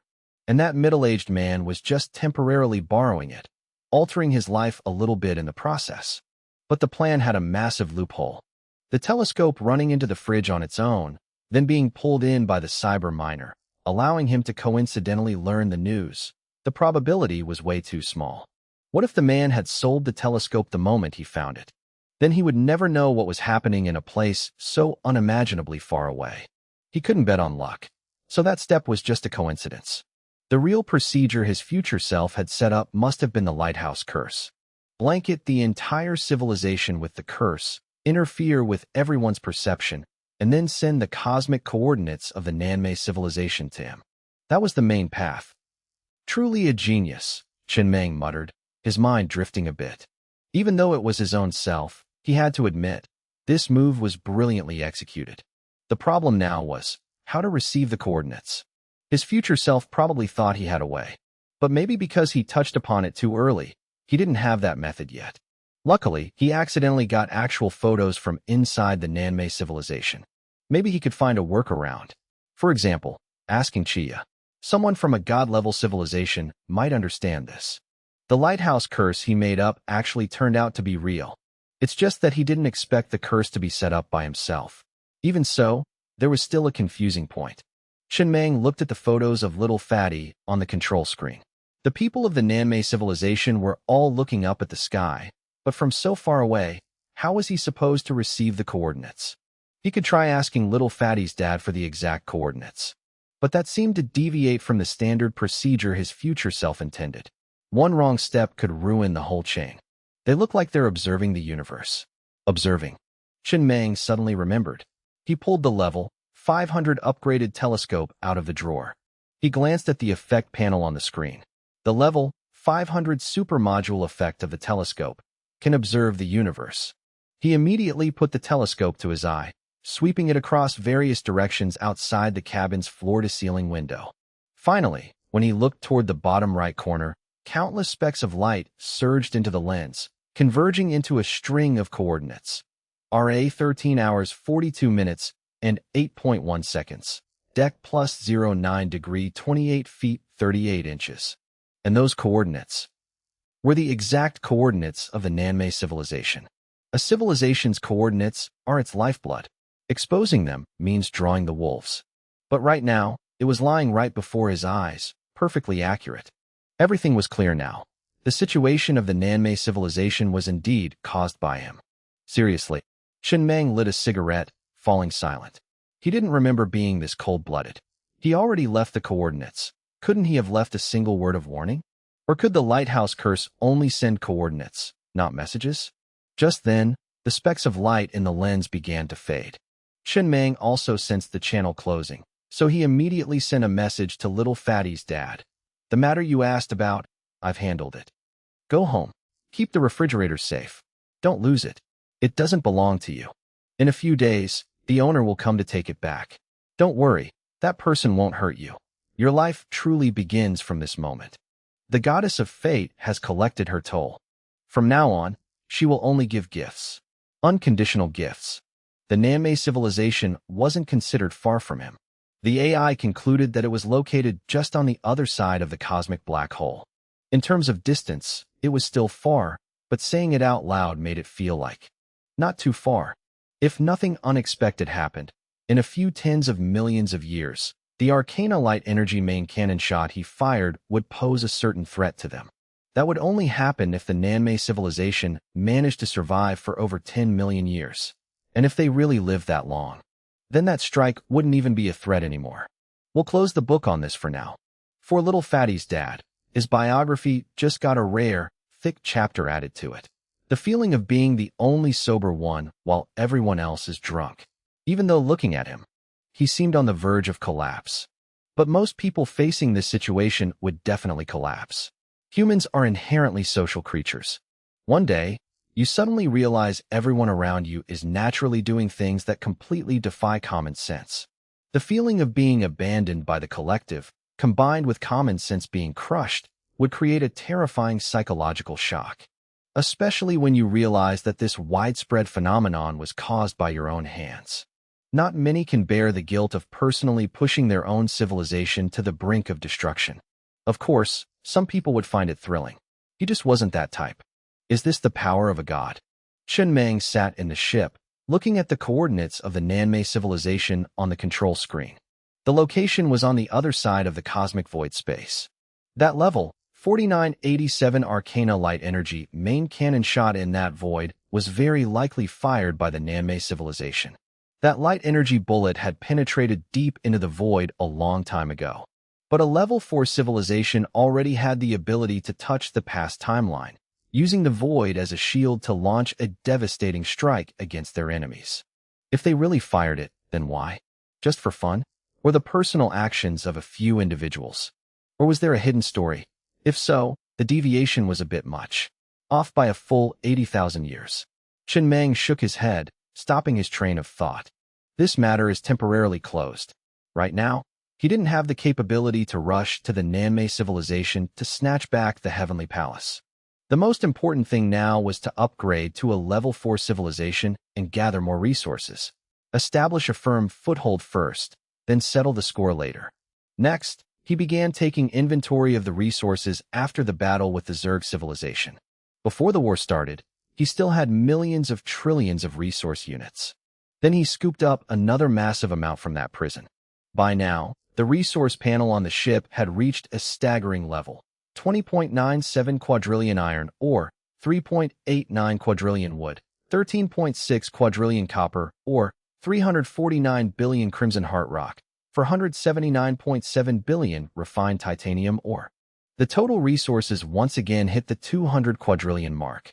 It was so much that just looking at the numbers brought a sense of safety, the sense of security that comes from a full stockpile. Truly a hard habit to break. The next step was to upgrade again. First, raise a few key accessories to level 1000. If the supermodule effect at level 500 already touched upon the rules, at level 1000, it could almost borrow the rules to use. The ship's armor would be put on hold. That thing was too expensive. He couldn't afford it right now. Then Chenming suddenly had an idea. Let's see what the level 1000 super module effect of the telescope is. Level 500 was observing the universe. Before, he didn't understand what it was for. Now, he still didn't fully grasp the principle behind the observation, but at least he found a use for it. So what would level 1000 be? If you want to know, just do it. The telescope was just a white-grade accessory. Upgrading it to level 1000 only required 100 trillion iron ore. Relatively cheap. Very quickly, 100 trillion iron ore in the ship turned to dust, completely merging into the ship's structure. At the same time, the telescope on the desk emitted waves of white light. A new effect appeared. Level 1000 telescope super module effect can peek into any corner of the universe. Chenming picked up the telescope, walked to the floor-to-ceiling window, and looked into the depths of the cosmos. He looked for a long time. Honestly, he didn't see any difference from before. Still the same, unchanged. But right then, the corner of his eye caught something.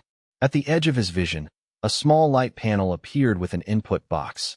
He thought for a moment, then entered the coordinates of the Nanmei civilization. The next moment, the scene before his eyes completely changed. Chenming felt as if he were standing in the position of a higher entity, looking down at the Nanmei civilization from an incredibly bizarre angle. It wasn't a logical perspective based on common sense.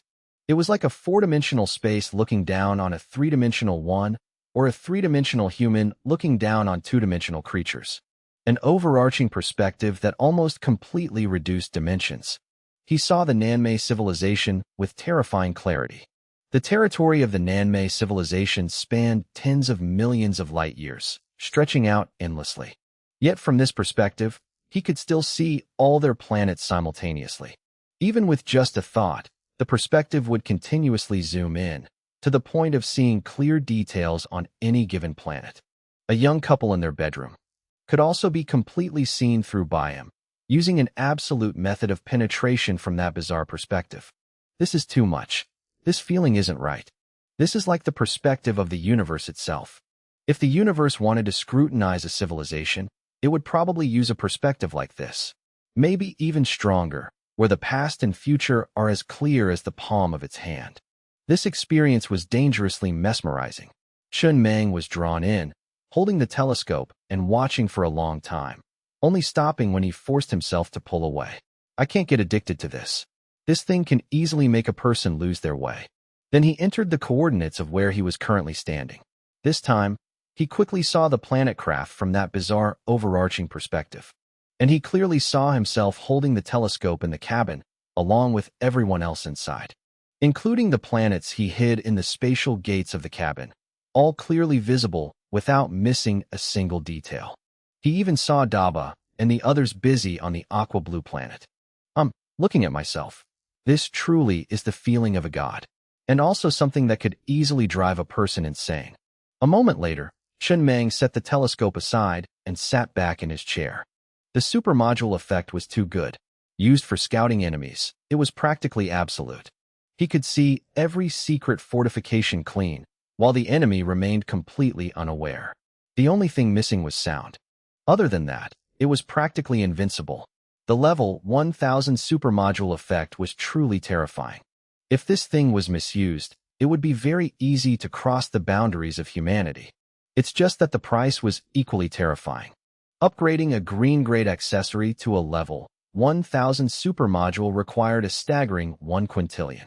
Currently, the total iron ore on the ship was only about 2 quintillion, so he could only selectively upgrade low-grade but practical accessories to level 1000. Getting all accessories to level 1000 was still a long way off. Having enough resources to use is one thing, but having enough to do everything is another. At the same time, on the mining planet of the Nanmei civilization, Little Fatty's father held the note left by the mysterious guest, his eyes red but still dazed. The problem was solved. Actually, he didn't say all that to ask for help. He just wanted to vent. Those things had been bottled up in his heart for too long. With the civilization on the brink of destruction, he didn't know how much longer he'd live anyway. So he spilled it all. considering it a form of self-release. He was about to say more, but the mysterious guest's figure had already faded and disappeared. He swallowed hard, his heart racing. Despite his disbelief, he pulled a tablet from his coat and connected to the Skynet. This was the most expensive information network in the Nanmei civilization. The price was high, but in return, the transmission speed was incredibly fast. An hour later, he saw the videos people were posting. The people in the frames were no longer looking up at the sky. Everyone had returned to normal. It's just that their perception still seemed to be altered. Even when rewatching the previously abnormal videos, no one noticed anything strange, let alone commented on it. He tried leaving a comment to draw people's attention, but no one bothered to reply. Someone even called him crazy, saying everyone was normally like that. He didn't care. On the contrary, he laughed through his tears. The Nanmei civilization was saved. Everything was back on track. Dad. Right then, little Fatty appeared out of nowhere and asked softly, "Is the world back to normal? So, do we count as heroes who saved the world?" The middle-aged man nodded vigorously, his eyes still red but laughing loudly. "Of course we do. Why wouldn't we?" Little Fatty blinked. "But no one knows we're heroes. No one even knows there was a disaster." "It doesn't matter." The middle-aged man took a deep breath, his voice trembling slightly. "This time, it's all thanks to that friend you made.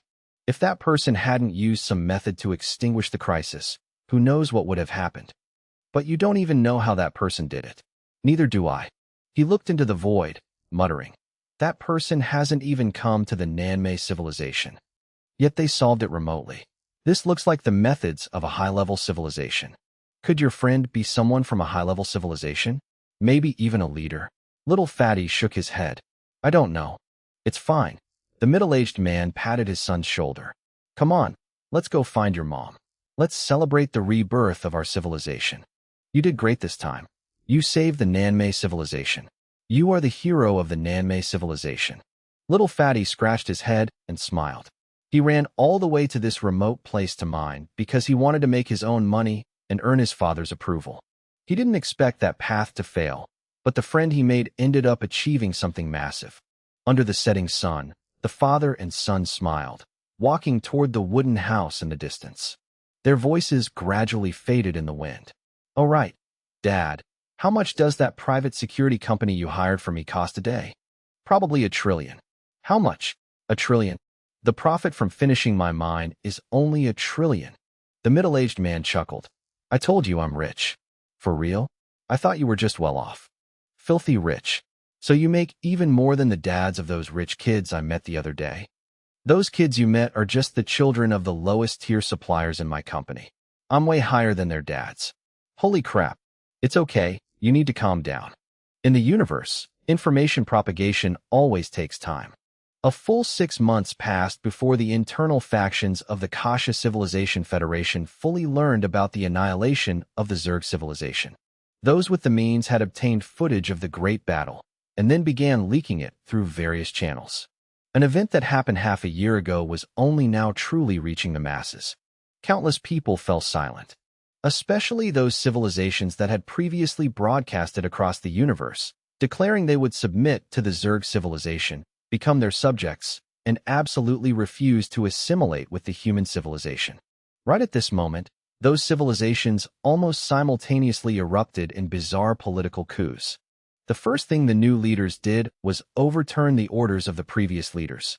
Then they broadcasted across the universe again, stating they would be the most loyal subjects of the human civilization, returning to their ancestral roots. The human civilization was the true home of humanity. They had no other choice. Cosmic radio broadcasts leave permanent traces in a civilization, hard to erase, and even harder to deny. The only thing they could do was change their leaders, and then pin all the blame on their predecessors. Initially, quite a few civilizations were observing the fate of those civilizations. Some guessed they would be peacefully taken in by the Zerg civilization. Some guessed they would be directly wiped out by the Zerg civilization. No one expected the ending to turn out like this. In a tavern, a man sat alone at the bar, watching the video spreading on the net via a tablet. In the video, a ship launched several massive gas planets, immediately creating a colossal gravitational field. Through this multi-point gravity, it forced the swarm of black Zerg monsters to converge into a straight line, and then a main cannon shot blasted through them. A perfect shot, 100% utilization rate. Just one shot, and the Zerg civilization was annihilated. What kind of method was this? This power was much stronger than the Kasha civilization. Much, much stronger. The man chuckled, shaking his head. Who would have thought? In such a remote, desolate corner, something like this could actually sprout. He took a sip, his voice calm.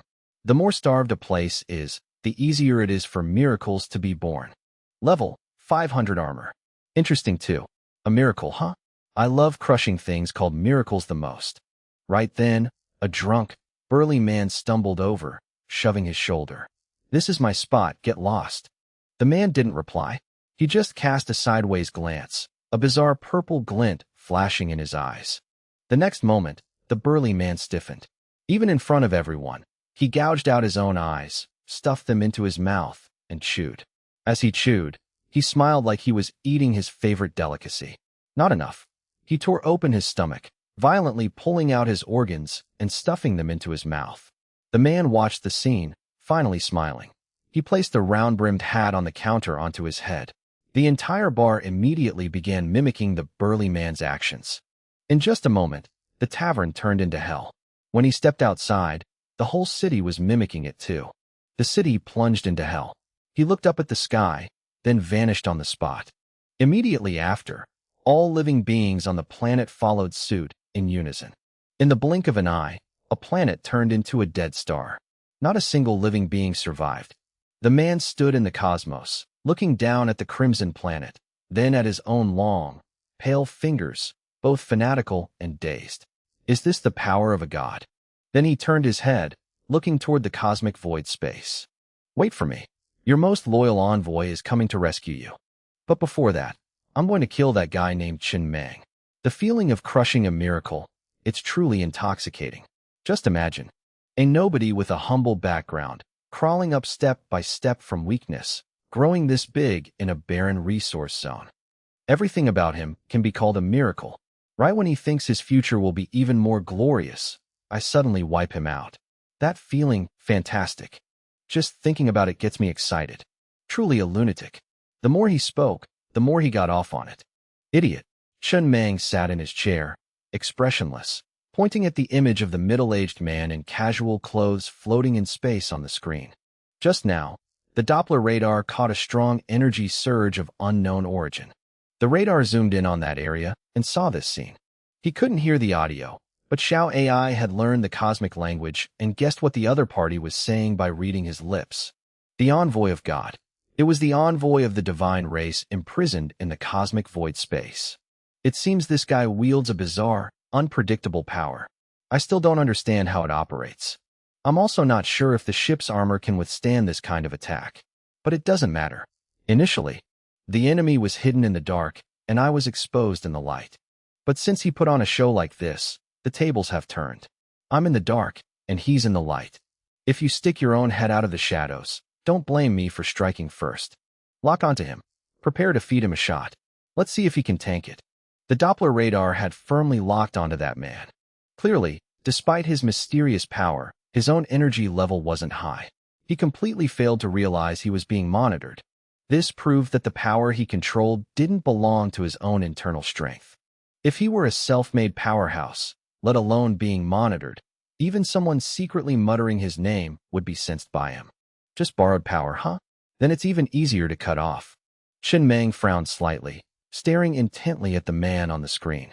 An envoy, what exactly is it? With methods at this level, why do I feel like he's even more troublesome than the divine race? The divine race imprisoned in the void could be locked down with just a few devices. But this envoy doesn't look like something that can be contained by a few machines. Especially his method of movement. This is the first time I've seen this kind of cosmic maneuvering. The fastest object according to common sense is the speed of light. Normally, it's not allowed to be exceeded. But there are still special methods that allow speeds far beyond light. For example, cosmic leaps.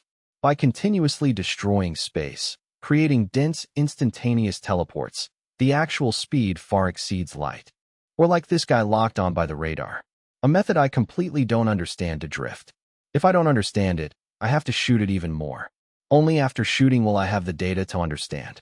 He saw the man on the screen spread his arms wide, close his eyes, and drift through the cosmos like a kite. Immediately after, waves of energy ripples spread out.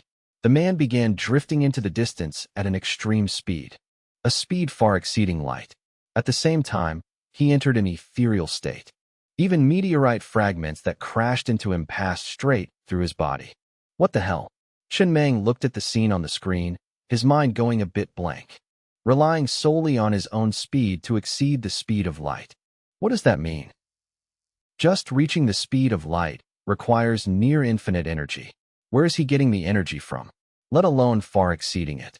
Most importantly, my Arcana Light Energy main cannon fires at the speed of light. The enemy is faster, which means it's almost impossible to hit him. And he knows my coordinates, flying straight at me. On the radar, the estimated time of arrival was 17 minutes. This is even more terrifying than a starry sky behemoth. Separated by tens of thousands of light years, even a wormhole would take about 17 minutes. Him flying straight here also only takes 17 minutes. How is this logical? No. Is this thing really logical? What is it relying on? Is this a bug? Did the cosmic rules open a backdoor for the divine race? Is there any logic left? No need for logic, just being strong is enough. Chen Meng rolled his eyes in frustration. This guy is too unreasonable. I'm not afraid of him catching up, I'm just afraid. If I don't find a way to deal with him, it's going to be very troublesome. Troublesome in the sense that I no longer have the right to choose the pacing. In the blink of an eye, 15 minutes passed. I still haven't thought of a good method. The man was closing in. Chen Meng didn't hesitate anymore, directly using the refrigerator to jump back to the territory of the mechanical civilization ruins. On the radar, the man immediately turned around and drifted toward him again. To the naked eye, it looked slow, like a falling leaf caught in the wind. But the radar speed was the fastest he had ever seen, countless times faster than a starry sky behemoth. Is there any way? Chen Meng sat in his chair, looking at the estimated countdown of 37 minutes, frowning. Facing an enemy like this, before even discussing his defense, his speed alone is unsolvable. To hit him, I'd have to use tens of millions of Arcana Light Energy main cannon shots to blanket the area. And even that is just a possibility. His speed doesn't just exceed light, it far surpasses it. Or to be more accurate, maybe he isn't fast in the sense of speed, but is using a method I don't understand to drift. I don't see a power source. It's entirely based on drifting. Wait a minute. Chen Meng suddenly narrowed his eyes. The estimated time of arrival became 37 minutes. The distance between me and him right now is almost the same as at the beginning. Why did he suddenly slow down so much? Could it be exhaustion? Thinking this, Chen Meng patiently waited another 30 minutes. When the opponent was about to close in, he used the fridge to jump back to his original position.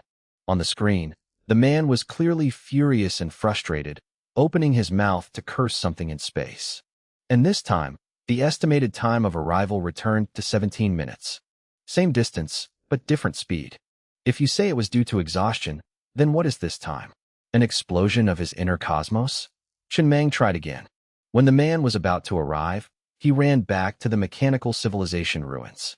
The time immediately changed to 37 minutes. When Chen Meng returned to the old spot right as the man was about to catch up, the time went back to 17 minutes. So that's how it is. Chen Meng looked at the information on the screen and laughed. He understood what was happening. This so-called divine envoy, when moving in the direction of the cosmic void space, his speed is incredibly fast. But when moving away from it, his speed gradually slows down. If my guess is right, the reason is quite clear. The divine race imprisoned in the void might emit some kind of magnetic field or signal. The divine envoy senses it. The closer to the core, the stronger he is. The further away, the weaker he gets. A divine envoy is an existence that can only unleash its power when near a god. In other words, leaving the source means fading away. Chen Meng also suddenly understood why the divine race could be imprisoned by the level 4 Naya civilization. Perhaps a god also needs to rely on a divine envoy to exert its power, while the god itself cannot directly unleash force. A symbiotic relationship. It's all just speculation. But one point is almost certain. For all these years, the Naya star system never had a divine envoy appear. Why did one suddenly show up this time? Finding the variable within the variables. The most obvious thing recently was the god imprisoned in the cosmic void space was freed for a brief moment. At that time, its aura must have leaked out and been caught by the divine envoy. Furthermore, I took quite a lot of resources from the prison. The suppression force might no longer be enough. If so, I need to run an experiment. The next moment, Chun Mang used the refrigerator to jump straight to the prison located in the cosmic void space. He brought out all the resources on the ship, scattering them across different areas on the surface of the prison. If my guess is right, the reaction will come immediately. Very quickly, the figure of the man on the tracking radar began to slow down. Slow enough that it was clearly visible to the naked eye. The speed steadily decreased, dropping below the speed of light, then continuing to plummet, until finally, it was barely the top speed of a car. In space, that speed wasn't even as fast as an ant. Just as I guessed, Chun Mang grinned, baring his teeth. Because the suppression resources were reduced, the aura of the god below leaked out, both attracting the divine envoy's attention and providing him with a power source. Now that I've plugged it back up by returning the resources, the power source is cut off. It's only natural he weakened. If his power is borrowed, then I just need to cut off the borrowing path. At this moment, the divine envoy definitely no longer has the ability to slaughter a planet with a single thought. Immediately after, the planet craft reappeared at its original position. Chun Mang looked at the divine envoy drifting not far ahead. Without a second word, he slammed the red button on the control panel. The Arcana Light Energy main cannon on top of the ship began charging, and a scorching light tore through the cosmos. The divine envoy's eyes widened, filled with terror, but he was completely unable to dodge. He could only watch helplessly as the beam of light energy crashed down on his body. He couldn't turn ethereal. He was erased on the spot. Dead. Chun Mang watched the slow-motion replay on the Doppler radar. This time, the opponent didn't turn ethereal, and he had no intention of capturing him alive for interrogation. This guy's abilities were too bizarre.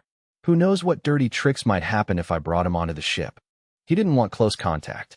He just wanted to cleanly eliminate the threat. The safety of the ship was more important than curiosity. Dead. Job's done.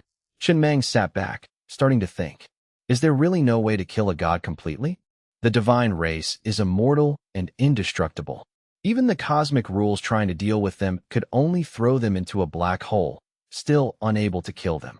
Only suppress, not execute. If I can't kill the god in the cosmic void space, it'll be a disaster sooner or later. I can't pile resources here forever.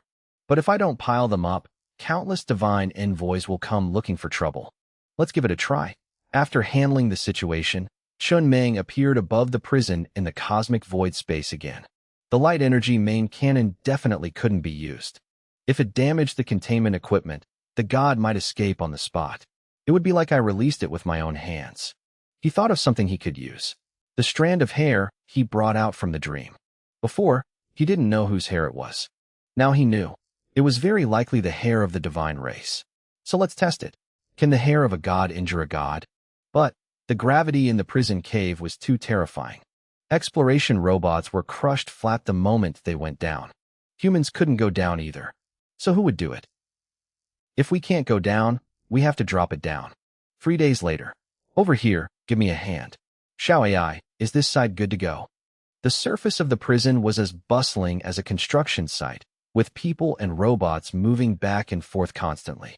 For these 3 days, they only did 2 things: assemble an incredibly complex mechanical arm and dig a well. The plan was very simple. Dig a vertical tunnel from the surface straight down to right above the god's position in the cave. Then use the mechanical arm to lower the strand of hair and tie the hair into a loop, like a noose, to see if it could kill the god. It sounded fantastical.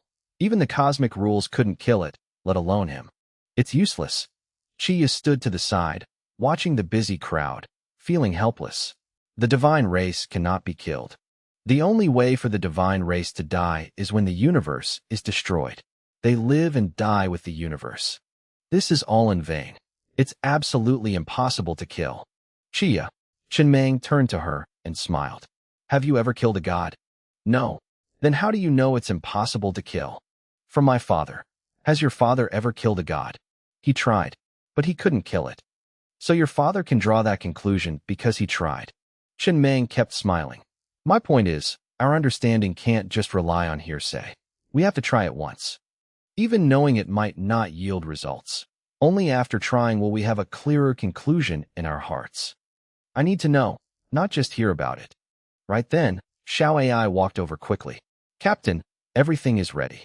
Chen Meng turned serious, taking the control pad for the mechanical arm from Xiao AI. The plan was extremely simple. The mechanical arm's only task was to lower the god's hair. The main goal was to test whether the hair could deal damage to the god. It sounded unbelievable, but it wasn't unreasonable. A snake is normally immune to its own venom, but if its venom gland ruptures inside its body, it can still die from organ failure. Chen Meng always believed that if a nearly flawless creature existed, its biggest flaw would likely lie within its own traits. He had to try it anyway. He didn't hate fish mint because people said it was bad. He hated it because he tasted it himself, and then concluded, I'd rather eat shit than eat that. Hearsay is just one approach. Knowledge cannot come solely from rumors. This was his principle. The next moment, the mechanical arm slowly extended down the shaft, going deep into the cave. Not long after, it stopped right above. It couldn't go any further. Below was the high-gravity zone. Just going a little deeper would instantly crush the mechanical arm into scraps. Through the camera on the mechanical arm, Chen Meng aligned it with the angle of the cave, then pressed the long button on the side of the controller. A strand of hair slowly lowered, dangling in midair. Down below, the god nailed to the pillar tilted its head back and roared, staring at the movement above, a bizarre purple light flashing in its eyes. I've always been good at claw machines. Chen Meng held his breath, micromanaging the controls, adjusting every tiny angle of the hair. After a few tries, finally, the slipknot made from one end of the hair successfully looped around the god's neck. Gotcha! He let out a long breath. Smooth sailing. Missing even once would be a hassle. Immediately after, Chen Meng pushed the joystick hard. The mechanical arm pulled up rapidly. This arm was attached to the bottom of the planet craft, and at this moment, the ship also began to gain altitude, continuously pulling the hair taut. The hair was very weird. Up to a certain threshold, it stretched almost infinitely. Very quickly, when the planet craft reached a certain height, the hair stopped stretching, seemingly hitting its limit. But the ship continued to slowly ascend. The next moment, Chen Meng saw the god below let out a hoarse roar, like it was truly being hanged, struggling wildly, but unable to escape. Looks like it's working. Chen Meng's eyes lit up. He continued to apply force, intending to hang this guy alive. The divine envoy is already dead. Now it's your turn. The god's complexion gradually turned a sickly grayish blue, looking worse by the second. The process lasted exactly 17 minutes. Chen Meng stared unblinkingly at the screen. Right at that moment, an earth-shattering thunderclap exploded. Overhead, endless dark clouds rolled in, thick with lightning, and then the entire expanse was dyed crimson. The planet craft had flown out of the planetary fragment, and around this debris, countless crimson nebulas had appeared out of nowhere, as if the universe itself was weeping. At the same time, the god's head was completely yanked off, falling to the ground and rolling into a corner. It seemed to be truly dead. It's actually dead? Chen Meng was also stunned. He wanted a miracle to happen, but he didn't expect it to actually happen. Didn't they say the divine race was absolutely unkillable? Even the cosmic rules couldn't kill them, yet he just did. Beside him, Chiya stood stiff as a statue, her eyes filled with horror. If her father saw this scene, he definitely wouldn't believe it. This completely defied common knowledge. The divine race was supposed to live and die with the universe. So what exactly was that black strand of hair? What kind of thing could kill a god? Right at this moment, Chen Meng seemed to sense something and immediately used the refrigerator to jump back to the ship. On the control screen, a new panel slowly appeared. Human civilization. Energy civilization. Every time a civilization wonder recognized by the cosmic rules is built, you will receive a random mysterious reward box. Maximum limit, 9 boxes. Prismatic. The human civilization has created a civilization wonder recognized by the cosmic rules. The universe has named it God's Silence. Received one random mysterious reward box. Immediately after, another panel appeared. You have killed a member of the divine race. This is the first god to fall in this universe. You will receive the exact coordinates of all divine race members. Every time you kill a god, you will receive a reward from the universe. The first was a reward. The second was an amount of information that made his scalp tingle. Chen Meng understood immediately. This was a system notification issued by the cosmic rules. Emotionless, just a reaction upon detecting the fall of a god. But from this, he felt a chilling realization. The cosmic rules probably wanted the divine race dead too, but were just powerless to do it. And he had just pried open a crack. Just because the universe couldn't kill them didn't mean there was no way. It just meant no one had hit the right spot yet. When Chen Meng returned to the surface of the prison, Chia walked over quickly, her voice still trembling.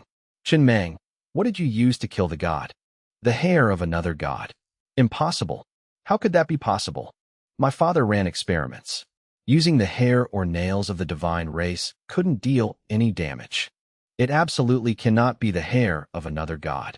Chen Meng stayed silent for a few seconds, then said nonchalantly, then maybe. It's his mother's ass hair. To be honest, Chen Meng also thought he killed a god with a god's hair. But Chiya's words suddenly woke him up. There are countless smart people in the universe. It's impossible that no one had ever thought of trying to use a god's hair to kill a god. They definitely tried everything, but all failed. So what was his attempt this time? He recalled the old dream he entered using the dream stone. In a deep lake, he saw a woman squatting by the shore. He thought she was washing her hair. At the time, he felt like he was drowning, flailing wildly, and managed to grab a strand of her hair. Only later did he realize the person wasn't washing her hair, but squatting to relieve herself. What he grabbed wasn't hair from her head, but ass hair. In his daze, he didn't see her face clearly, only managing to record a vague impression.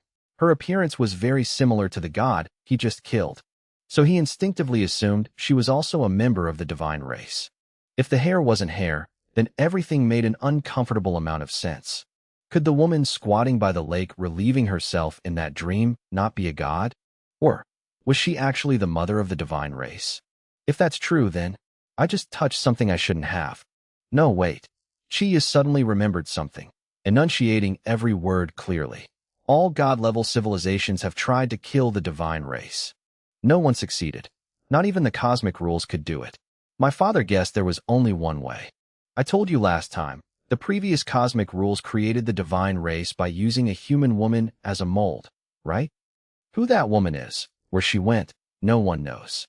Even the current cosmic rules don't know.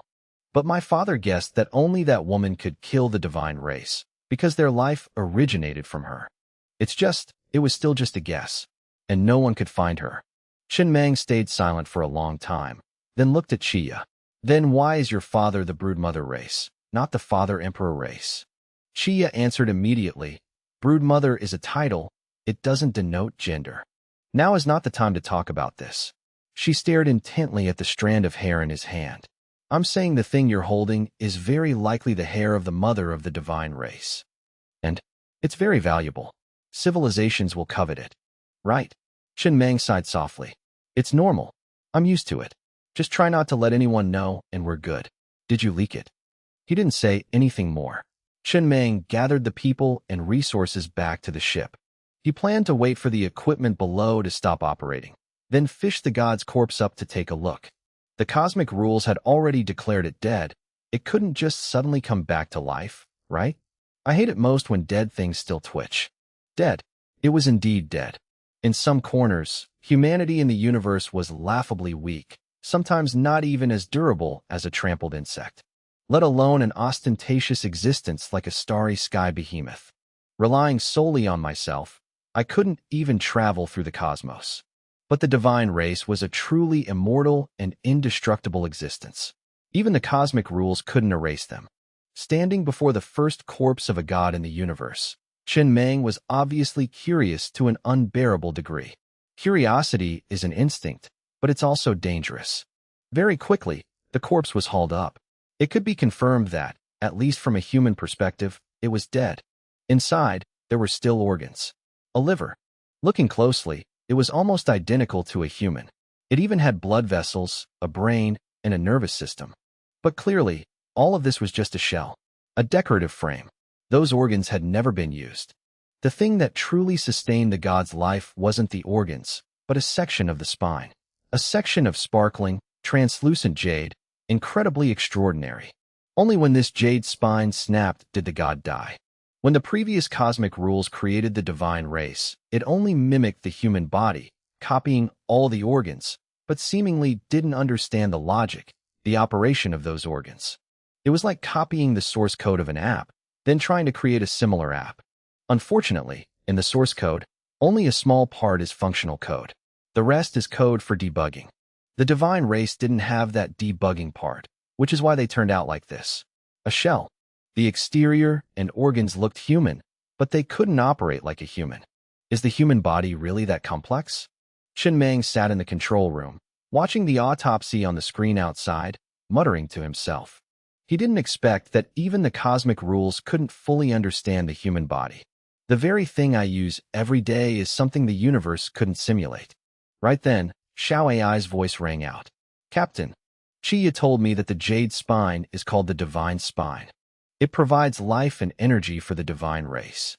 It's incredibly hard, almost impossible to break. Her father tried many methods, but none could break the divine spine of a god. Yeah. Chen Meng nodded slightly. In that case, my luck really isn't bad. Initially, he didn't know the fatal weak point was there either. It was just a guess based on human-like weaknesses. He immediately waved his hand, ordering everything they harvested to be brought back to the ship. All good stuff.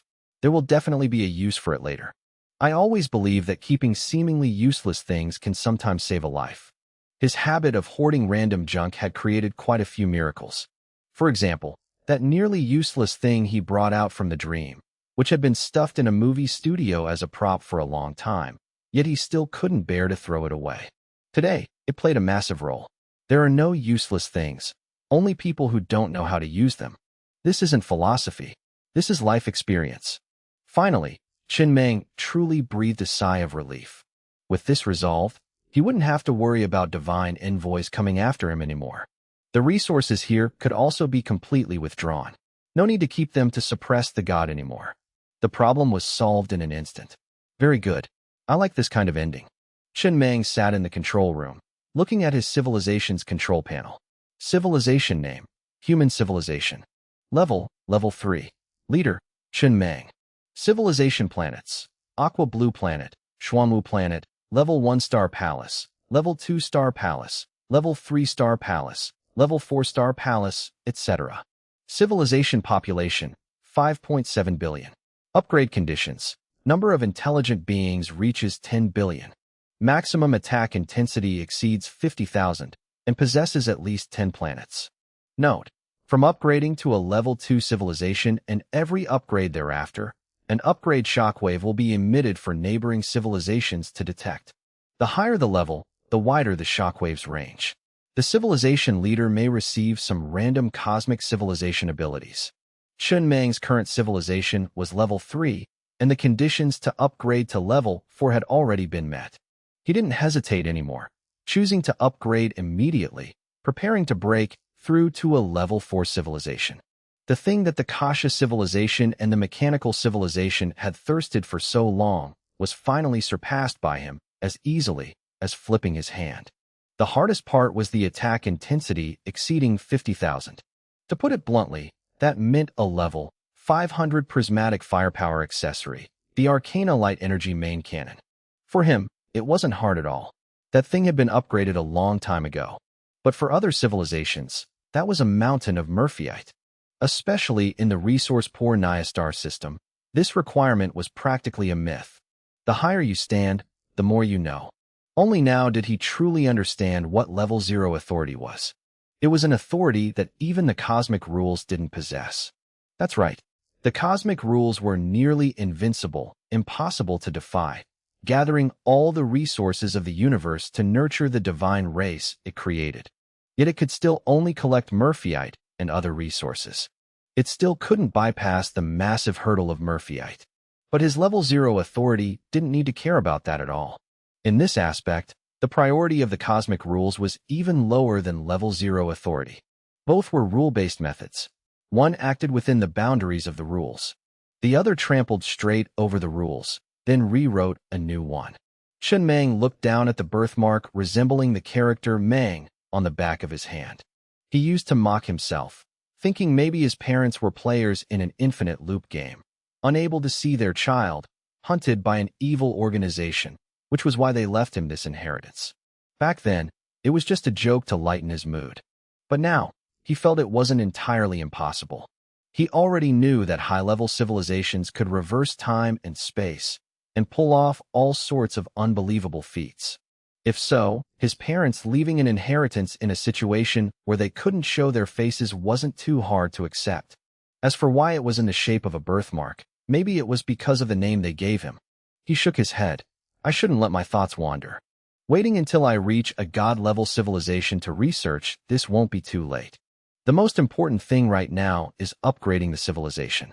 Of course, before that, he needed to fire a shot from the level 500 Arcana Light Energy main cannon. He had never used this power output before.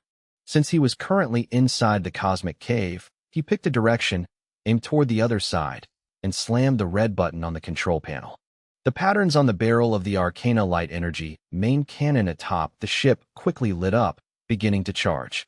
Terrifying energy fluctuations gradually gathered on the roof of the ship. Immediately after, boom. In the silent cosmos, a scorching, massive pillar of light shot straight into the depths of the cosmic cave, like a moving star, carrying the momentum to crush everything in its path. The level 500 Arcana main cannon came with a massive price. It required 100 billion units of iron ore. You have to know, most of the cannon's energy was currently supplied by the Star Palace cabins. A shot from the level 200 main cannon only cost 100 million units of iron ore. Calculating it, it was 1,000 times more expensive. The next moment, a control panel popped up on the screen. The human civilization has met the upgrade conditions and will automatically upgrade. The range of the upgrade shockwave this time is 10 million light-years. All creatures belonging to level 1 civilizations and above will receive this upgrade shockwave in their own ways. The transmission speed of the upgrade shockwave is the speed of light. Level 3 civilization. Human civilization has successfully upgraded to a level 4 civilization. An upgrade shockwave wasn't anything special on its own. He didn't know the exact diameter of this cosmic black hole. If it didn't exceed 10 million light-years, then 10 million years from now, the Nanmei civilization would know that an existence named human civilization had upgraded to level 4. The human civilization, in this very moment, had officially stepped into the ranks of level 4 civilizations. Immediately after, another civilization control panel appeared on the screen. Civilization name, human civilization. Civilization level, level 4. Civilization leader, Chen Mang. Civilization planets, Aqua Blue Planet, Xuanwu Planet. Level 1 Star Palace, Level 2 Star Palace, Level 3 Star Palace, Level 4 Star Palace, etc. Civilization population, 5.7 billion. Upgrade conditions, maximum attack intensity exceeds 100,000 and possesses one civilization wonder. Note, ever since upgrading to a Level 2 civilization, and with every subsequent upgrade, an upgrade shockwave is emitted for all nearby civilizations to detect. The higher the level, the wider the shockwave's range. A civilization's method of time-space reversal. It's finally here. Chen Mang stared intently at the 4 words, civilization's method, time-space reversal. This was the most iconic hallmark of a level 4 civilization.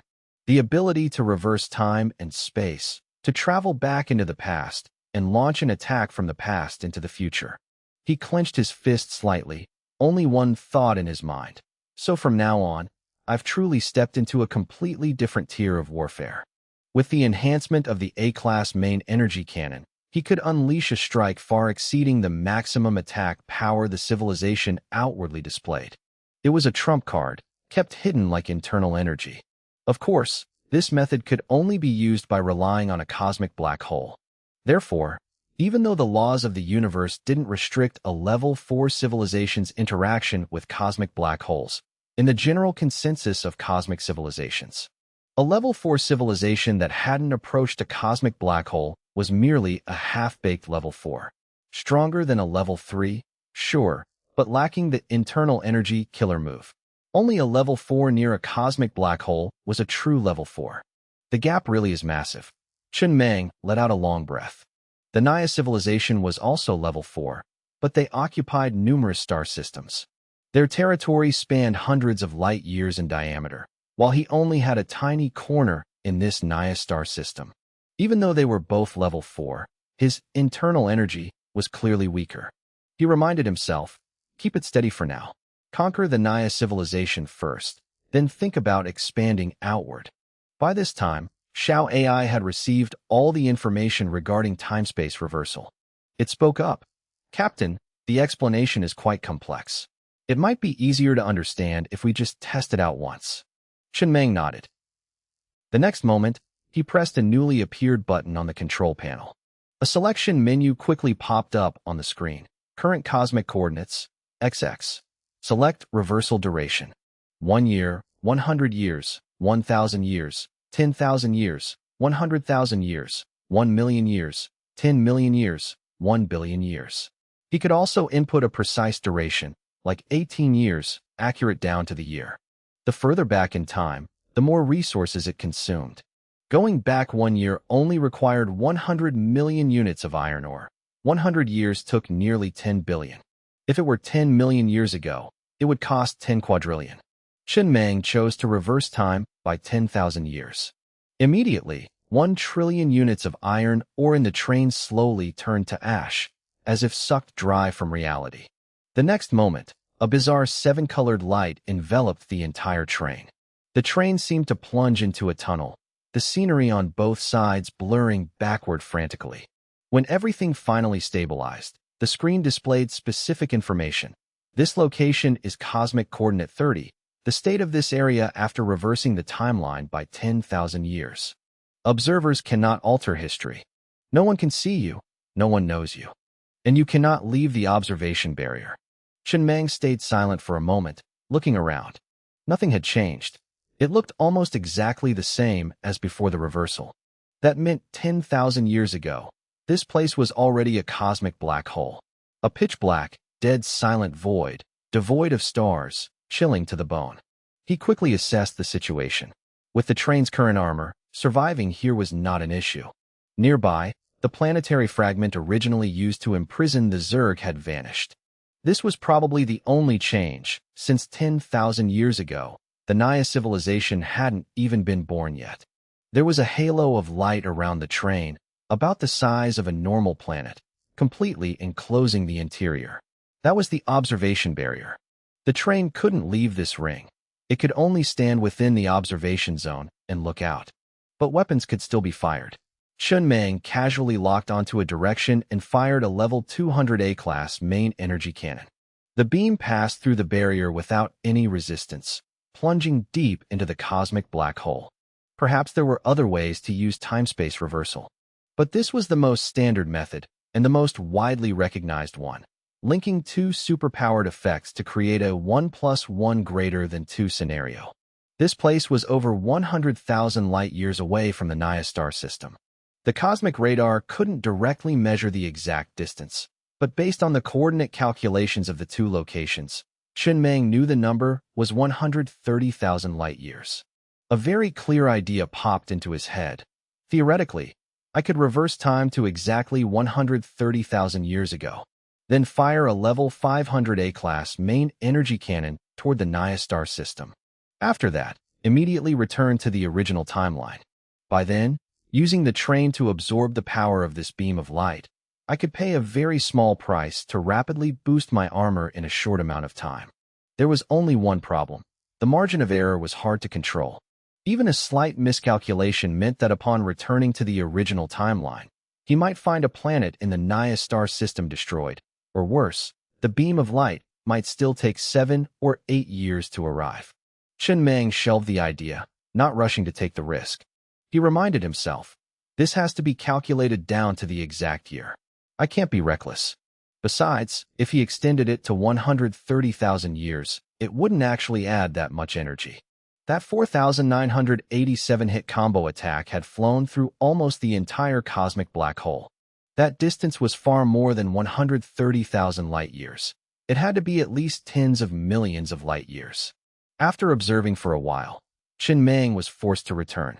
Not because he wanted to, but because the observation time was only 10 minutes. It was short, but he realized this method wasn't exclusively for war. It had practical value in everyday life too. Returning to the original timeline, Chen Meng walked past the refrigerator, heading back to the Casa Civilization Federation's location in the Naya star system. Then, following the wormhole left by the Casa Civilization, he returned to the original coordinates of the Aqua Blue planet. Theoretically, there should be an Aqua Blue planet here, but he had already taken it with him. He tried again, following the timeline, and chose to reverse back to 3 years ago. The next moment, the familiar 7-colored light enveloped the train once more. The time-space reversal began. When everything settled, the planet train was still encased in the observation barrier, but before his eyes appeared a planet, the Aqua Blue planet. Thanks to the Doppler radar's reconnaissance, Chen Meng quickly found his past self.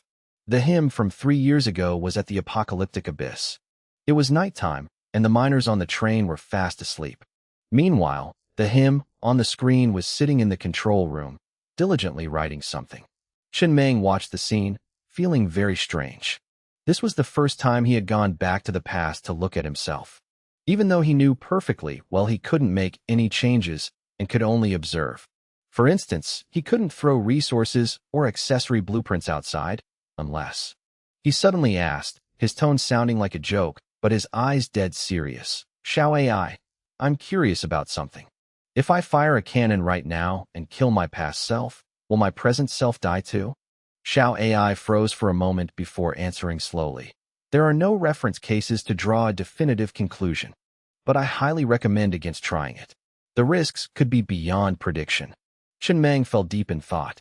Then he asked again, as if testing the limits. Then what if I fire a bunch of level 10-something A-class cannons and wipe out all the monsters on the Aqua Blue planet in a short time? What would happen then? Xiao AI let out a soft, helpless sigh. I don't know. It understood how Chen Meng's mind worked. The biggest difference between AI and humans was that no matter how smart an AI was, it didn't have self-destructive tendencies. But humans did. They had these urges that appeared so naturally, without needing to be depressed or desperate. It was just standing on a high place and wanting to jump, seeing the edge of a cliff and wanting to take half a step further. Xiao AI couldn't comprehend that instinct because it would never think, hey, let's try deleting my entire database and see if it's fun. Chen Meng muttered, no, I can't. Then he blurted out like a confession, but I really want to try. He spaced out for a few seconds before finally returning to the present timeline. As soon as he got back, he grabbed the walkie-talkie and called Lao Zhu. How's the security situation on the Aqua Blue planet lately? Lao Zhu's voice replied immediately, very good. Under your management, Boss Meng, the entire Aqua Blue planet is developing smoothly. And Chen Meng cut him off. Don't beat around the bush. Has anyone committed a felony and been sentenced to death? Yes. Send me the detailed information.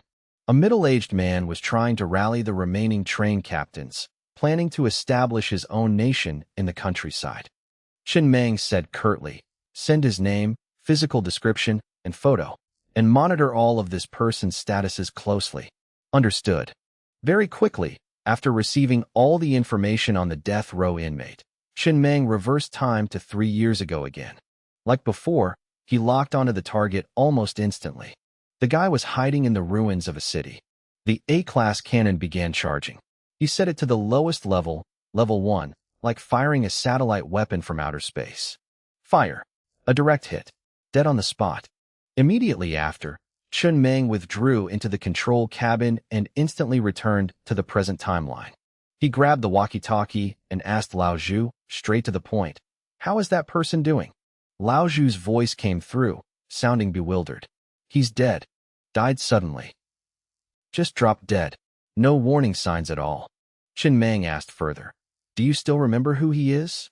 Of course I do. Didn't you just ask me about him, Boss Mang?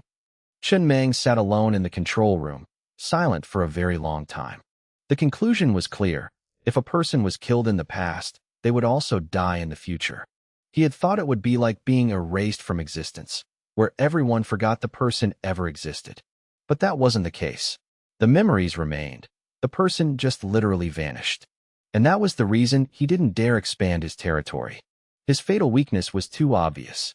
Once the original coordinates of the aqua blue planet were exposed, a bunch of high-level civilizations would travel back to the past to kill him. And what could he, in his aqua blue planet phase, possibly do to stop them? He didn't just have to protect his present self. He also had to protect his past self.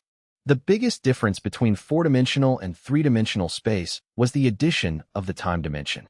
In the fourth dimension, one could travel along the timeline. This was exactly what was happening right in front of him. If his life were stretched into a timeline, there would be countless nodes on it. To set up defenses, he would have to station guards at every single one of those nodes. This was absolutely not a small undertaking. The best solution was to permanently keep the original cosmic coordinates of the aqua blue planet a secret, never letting anyone know. He could certainly do that, but there was no such thing as an airtight wall in this world. If it leaked even once, it would be a devastating blow straight at him. So there had to be a perfectly flawless countermeasure. Not to mention, even if no one knew the aqua blue planet's coordinates, during the phases where he had just upgraded to a level 2 and then level 3 civilization, he was still weak. If a high-level civilization deliberately traveled to those exact time periods to hunt him, he'd be helpless. Chen Meng frowned slightly. He hadn't found an immediate solution, but he was sure of one thing. High-level civilizations definitely had a way. Where there's a spear, there must be a shield. That was the rule of the world. I'll ask Chia. Half an hour later, Chen Meng sat in the control room of the planet train, his face expressionless. Chia was of no help at all. She said that when she was little, her dad only told her gossip, and she ran away from home before she could undergo any systematic education. Hearing this, Chen Meng could only think, wow, just great. You didn't learn what you needed to, but you picked up all the useless nonsense. The only solution he could think of right now seemed to be territory. For the first time, he understood that territory in the universe had another layer of meaning. Any civilization that dared to threaten and invade his territory, no questions asked, just slaughter them all. Territory wasn't just a sphere of influence. It was also a shield protecting one's vulnerable past self on the timeline. If a civilization grew strong and then abandoned its territory, it was tantamount to placing its weak past self on the chopping block of the entire universe, where anyone could come and take a swing. Territory was a vital weak point. A nomadic civilization was a terrible idea. As long as they didn't invade his territory, it would be very difficult for the enemy to track down his weaker past self. But there were still ways to break through, like launching an attack right at the edge of the territory. This was exactly where cosmic landmines came into play. It turned out the greatest purpose of a territory was to protect one's weak self on the timeline. That meant he could no longer withdraw from the Naya star system. He had to build the Naya star system's defense system as solid as an iron barrel. All his fatal weaknesses were located here. If the Naya star system fell, it basically meant his life would come to an end. And he had to limit his wandering. Every time he went somewhere, it meant he left behind another fatal weakness in that place. Others could travel to that exact timeline and kill the him of that moment. A civilization leader was supposed to sit and guard their territory. Once they left their territory, the place they went to had to be incorporated into their domain. Otherwise, it was no different from leaving the front door wide open. A level 4 civilization was already considered high tier in the universe. Only upon reaching level 4 could one truly understand the significance of territory. Before that, when he was still level 3, he understood almost nothing. It was like a child randomly drawing a circle on a map. I say this is my territory, so it's my territory. As long as there were no higher-level civilizations within that range, it was fine. For him, this was a form of restriction. His method of development was to funnel all the civilization's resources into a single entity, the planet train. Unlike other civilizations, he barely needed an army. The planet train was the sole and strongest strategic asset of the human civilization. Therefore, He had to move. The planet train had to sortie. But he had no other armed forces in his hands capable of taking its place. Chen Meng leaned back in his chair, rubbing his temples lightly. What a headache. Low-level civilizations had it easier. Whoever had the higher stats crushed the other. A one-level difference meant the opponent couldn't even break your defense. That feeling was true, absolute invincibility. But high-level civilizations were much more complicated. Attack methods began to diversify, which meant defenses would always have blind spots they couldn't cover in time. In this situation, it was very hard to defend. You could guard perfectly for 1,000 days, but one day, the defense would fall. So the best defensive measure was a purge. Preemptively purge all civilizations that could pose a threat in the vicinity of the territory. This was the greatest significance of cosmic landmines. Only now did Chen Meng understand their true purpose, and he decided to start manufacturing cosmic landmines belonging to the human civilization. The human civilization needed cosmic landmines too. At the very least, they had to be scattered all around the Naya star system. Otherwise, there really was no sense of security at all. Time flew by. A year passed. This year, the planet train didn't go anywhere, staying in the Naya star system to accumulate internal strength. First of all, almost all the civilizations in the area had merged into the human civilization, and their leadership had changed. These civilizations were still allowed to develop relatively freely, but the local governments had to pay regular tributes to the human civilization, similar to an autonomous region. As for the civilizations that had originally sided with the Zerg civilization, they were completely abandoned in Star System 27, banned from using wormholes, and forbidden from communicating or trading with other civilizations. Besides that, what took up most of Chen Meng's time and energy this year was working with Chia, Chala, Xiao AI, and the others to begin researching cosmic landmines for the human civilization. The best form for a cosmic landmine was, of course, a cosmic behemoth. But they couldn't capture that many large-scale cosmic behemoths, nor did they currently have the capability to modify them, let alone modify them into ones with a diameter of 2 light-years. Even so, they had researched other forms of cosmic landmines and were about to enter the testing phase. Additionally, the Aqua Blue planet had developed extremely rapidly this year. Thanks to the civilization upgrade, a massive number of new enterprises sprang up. After the civilization reached level 4, all trains belonging to the human civilization gained the time-space reversal function. But currently, Chen Meng only opened this function to the train captains on the Aqua Blue planet. The other civilizations that merged into the human civilization only had the title and name. In reality, they temporarily couldn't enjoy the perks of a level 4 civilization. Among these new developments was a very strange, yet very human emerging industry, chasing love. For example, right now, in a train car enveloped by a 7-colored light barrier, a man stood still, looking at the woman outside the window, sobbing uncontrollably, tears streaming down his face. Inside the car, others were crying too. Nowadays, people were allowed to go back to a time before their lovers or parents passed away, returning to the past to see their loved ones with their own eyes one more time. Humans could never bear the pain of parting. Long-held habits made everyone think they would be together forever, until sudden loss struck, and the pain surged like a tidal wave, impossible to hold back. However, going back just 1 year cost 1 billion units of iron ore. That was just the cost price. On the Aqua Blue planet, not many could afford it. An industry that the general public couldn't afford was inherently hard to call a good industry. Therefore, they used big data to compile all the time nodes and locations that customers wanted to return to. They found common points, then crammed a large number of customers into the same observation car. Everyone could see the person they wanted to see, and the price dropped significantly. Of course, the level of visibility determined the price. Some could see the face clearly. That was expensive. Some could only see a silhouette from behind. That was cheaper. Some could only hear the voice. That was even cheaper. Everything was priced and comprehensively filtered by big data. To put it bluntly, Xiao AI was in charge of it. Now, almost every company needed AI. Powerful companies would choose to connect to the main Xiao AI, the AI with the strongest computing power currently in the human civilization. The efficiency was extremely high, and naturally, it was the most expensive. Just like right now, Countless people in the car were crying their eyes out, looking at the people they dreamed of on the timeline of the past. For the first time, they clearly felt the difference between the past and the future.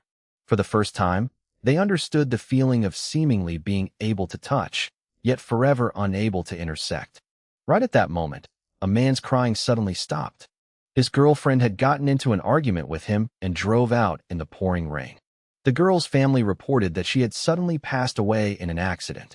Because of this, he had been heartbroken for a whole year, tormented by regret every single day. As a result, upon returning to a year ago, he discovered his girlfriend was sitting in the passenger seat, while the driver was a gigolo. And those two were currently. The sorrow on the man's face shrank bit by bit. He stayed silent for a long time, then finally spat out in a cold voice, "Not good enough."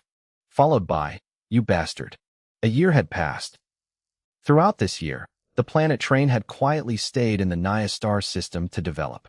In a star system, even if the mineral planets had been depleted, new level 19 mineral planets would gradually form. Moreover, a mineral planet could be completely destroyed, but its resources could never be entirely mined out. Even in a barren place like the Naya star system, this held true. The planets Qinmang had finished mining were just the ones where the Kasa civilization had already set up wormholes nearby. High resource content, easy pickings. As for the low-resource planets, which weren't worth the cost of building a wormhole, they were mined by the small civilizations around them. There were too many to count. Qinmang sat in the control room, looking at the resource dashboard. Through the previous few battles, his reserves had thickened quite a bit, but, in the end, it was still water without a source. Spending more, earning less. Continuing like this wasn't sustainable. The output of the cyber mineral vein was too slow. It could only be considered side income, not a main source of revenue. So he still had to advance into other star systems. And today was the day he prepared to march his forces. Waiting for the human civilization's cosmic landmines to be perfected, he would wage war and plunder more resources. He looked at the control panel, which displayed that the second civilization wonder had been crafted. Shinji. A civilization wonder so special it made him take a second look. It was a killer-type wonder. As long as energy was consumed to activate it, it could unleash the full power strike of a deity, with an attack range equivalent to the radar's range. The deity's strike also carried the attributes of absolute hit and absolute defense breaking. No one could stop it. Unlike Zhuji, this Shinji was an offense-oriented civilization wonder. This was the first time Qinmang had seen this type of wonder. Only one clear thought crossed his mind. If used in the right place, this thing will be the big stick to intimidate an entire region. From what Qinmang knew, none of the three civilization wonders in the South American civilization were offense-oriented. More importantly, Shinji was located deep within the cosmic black hole, a full 130,000 light-years away from the Naya star system. This distance alone exceeded the previous range of his Doppler radar, but through testing, he discovered a very frustrating yet terrifying point. No matter where he was, he could freely mobilize Shinji's power to unleash the deity's full power strike. It was just that he didn't know exactly how massive the destructive power was. He hadn't tested it, partly because he didn't need to yet, but mostly because the cost was too heavy. A single activation cost 10 quadrillion units of iron ore, nearly half of his current total reserves. He told himself, keep it on standby. Only when facing true danger, when all other methods fail, will I risk it all. And after obtaining this civilization wonder, he received his second miracle box. Qinmang twirled the cigarette in his hand, not lighting it, just closely examining the patterns on the paper. The reward from the second miracle box was this cigarette. It wasn't some 7-colored divine-level energy, but a special item. The miracle box gifted an intact pack of cigarettes, no brand, pure white packaging. It contained 19 cigarettes, missing exactly one. Qinmang still felt a bit bothered by it, feeling like someone had secretly swiped one, but on second thought, that was impossible. Perhaps it was meant to only have 19 from the start. Still, it was a little annoying. Like, if you're going to give a gift, give a full set. The effect of this item was very straightforward. Light a cigarette from the pack, and the moment the white smoke rises, the human civilization would instantly enter a state of absolute stealth, undetectable by any means. Not even a divine-level civilization could detect them. One cigarette lasted 24 hours. An item so powerful it broke the rules. But he didn't need to use it right now. In this universe, he wasn't exactly an ant anymore, but he wasn't much stronger than one either. He wasn't big enough to attract widespread attention. This was something to keep safely tucked away for self-defense. After that, he looked at the Doppler radar accessory information on the control screen. Today, he was preparing to upgrade it to level 500. Previously at level 200, the detection range was 100,000 light-years. Now, it was time to fight. If they didn't fight, the human civilization was going to starve to death. His initial plan was to exploit the Xingho civilization. That faction constantly teleported randomly across the universe and had passed through quite a few resource-poor star systems with no strong civilizations. He could totally go to those places and plunder. But he and Xiao AI calculated it over and over, and the conclusion was chilling. If he went there to mine, he would have to build his own wormholes to travel between different mineral planets, and in the end, he'd barely make a profit. He made a killing in the Naya star system because the wormholes were already built by the Casa civilization. It didn't cost him a dime. Going outside, that wouldn't be the case anymore. He also knew that upgrading the Doppler radar would attract more cosmic landmines. But he felt he was prepared enough. If it was just cosmic landmines, Xiao Lu could handle them. If it was another civilization, he would handle them himself. The next moment, after consuming 1 quadrillion units of iron ore, the 7-colored Doppler radar accessory was upgraded to level 500. The detection range skyrocketed to 1 million light-years, 10 times greater than before. At the same time, it unlocked a brand new super effect, massive range increase, capable of detecting all special existences within range. And it could also pinpoint the exact cosmic coordinates of any point within the radar's range. Chen Meng skimmed the description, finding the wording a bit vague. What was a special existence? Special in what way? He didn't have time to think deeply about it, because his mind was pulled away by the images on the Doppler radar screen. In games, there's often a crucial strategy called opening the map, which means gaining more vision. And right now, all the images within a 1 million light-year radius flooded before his eyes. Only then did he realize there were so many neighbors around the Naya star system. He had been completely oblivious before. There were 4 star systems in total. First, to the left of the Zerg civilization's remnants was a star system called the Haomiao star system, 170,000 light-years in diameter, occupied by a level 4 civilization. Second, diagonally below the mechanical civilization's ruins was a star system called the GE star system, 60,000 light-years in diameter, also occupied by a level 4 civilization. Third and fourth, directly below the z-axis of the Naya star system were 2 star systems, the Shuya star system and the Zhiping star system. These 2 star systems belonged to the same civilization, a level 5 civilization, the Pingping Wuchi civilization. Chen Meng looked at the long name and thought, this is definitely the first time I've seen a 4-character name like this. Long and playful. Within a 1 million light-year radius, there were only these 4 star systems. The vast majority of the rest were empty voids between star systems. Not quite as barren as a cosmic black hole, but stars and planets were sparse. In these empty zones, many unranked civilizations usually gathered, much like the Cerulean planet before he crossed over. More notably, he also saw a lot of cosmic landmines on the radar, all in the form of cosmic behemoths, totaling over 40 of them. But not a single one sensed his probe and charged toward him. Chen Meng's radar level had far surpassed the detection threshold of these cosmic landmines. He didn't need to worry about being spotted by low-level cosmic landmines. What he had to watch out for was whether any higher-level cosmic landmines were scanning him back. Among those 4-star systems, the richest in resources were the 2 directly below the Naya star system's z-axis. But those belonged to a level 5 civilization. He couldn't beat them, so he was forced to shift his targets to the remaining 2-star systems.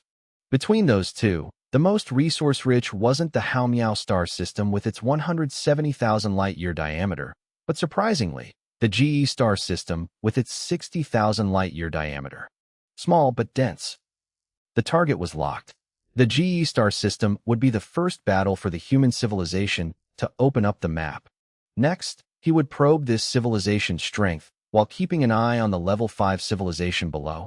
to see if they showed any signs of interfering. Thanks to the level 500 super effect, he easily obtained the cosmic coordinates of the entity occupying the GE star system. That civilization was called the GE civilization. It sounded like some underworld faction. Chen Mang took out his telescope, inputted the GE civilization's coordinates, intending to observe their interior first. The screen gradually zoomed in. From a top-down perspective, the entire GE star system was brought into view. He locked onto a planet belonging to the GE civilization and continued to zoom in. Very quickly, as the image cleared up, Chen Mang was slightly taken aback. This civilization was weird. On that planet, the beings walking on the streets, let's call them people for now, all had 3 heads and 6 arms. Each individual had 3 heads and fiery red skin. On the exposed flesh of quite a few of them, there were bizarre patterns. After observing for half an hour, he gathered quite a bit of information. This civilization was also based on the trained civilization format, but it had clearly been deeply modified. Their race was like a demon race, worshipping Satan. The individual strength, thanks to the power of faith, was already quite formidable. Later, when they transitioned from a divine beast civilization to a trained civilization, they transferred that source of faith to their trains. From this, they created all sorts of bizarre accessories with eerie functions, which only their trains could use. Normally, most civilizations wouldn't bother with the unranked civilizations within their territory. 1. There were too many to manage. 2. They were too small. Conquering them yielded nothing but a loss. But according to Chen Mang's observations, quite a few train captains in the GE star system actively visited those unranked civilizations. They performed miracles, harvested faith, and then used that faith to strengthen their unique accessories. Chen Mang thought to himself, interesting. Then he looked at the wormhole excavator on the control screen. Currently, it was only level 200.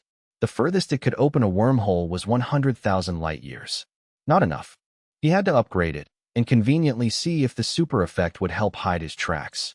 After consuming 1 quadrillion units of iron ore, this accessory was pushed straight to level 500. The maximum distance for opening a wormhole exceeded 1 million light-years. At the same time, a new super effect appeared. The created wormhole had 0 spatial fluctuation, making it extremely difficult to detect. Chen Mang nodded slightly. It didn't reduce energy consumption, but this was fine too. At least his movements would be more covert. The GE star system was 780,000 light-years away from him, located diagonally below the mechanical civilization's ruins. If he wanted to create a permanent two-way wormhole leading to the GE star system, it would cost a staggering 17 quadrillion iron ore. This expense alone was enough to drain the entire accumulated wealth of the human civilization. But fortunately, he didn't need a two-way wormhole, and he didn't even need a permanent one. The next moment, he consumed 1 quadrillion units of iron ore to create a one-way, single-use wormhole. As the wormhole slowly opened before his eyes, a new journey officially began. It was worth noting that creating a wormhole spanning 100,000 light-years required 300 trillion iron ore, while creating one spanning 780,000 light-years only cost 1 quadrillion. This had nothing to do with the accessories level, but rather the pricing rule. The longer the distance spanned, the lower the unit price. Actually, he could totally create 7 100,000 light-year wormholes and 1 80,000 light-year wormhole, transferring multiple times to reach the GE star system. This method wouldn't even require upgrading the wormhole excavator to level 500, but the total cost would be massive, over 2 quadrillion iron ore. That was why most level 4 civilizations chose the transfer method. It cost more, but they had no other choice.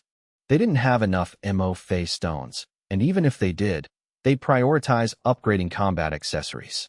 The wormhole excavator was always pushed to the back of the line. Immediately after, Chen Mang pushed the control lever and entered the wormhole. After traveling for about half an hour, he successfully arrived at the GE star system, 780,000 light-years away. The moment he popped his head out, he didn't hesitate, immediately taking out a few refrigerators and tossing them into space. He only had one thought in his mind: set the anchor points first. Always secure a way back.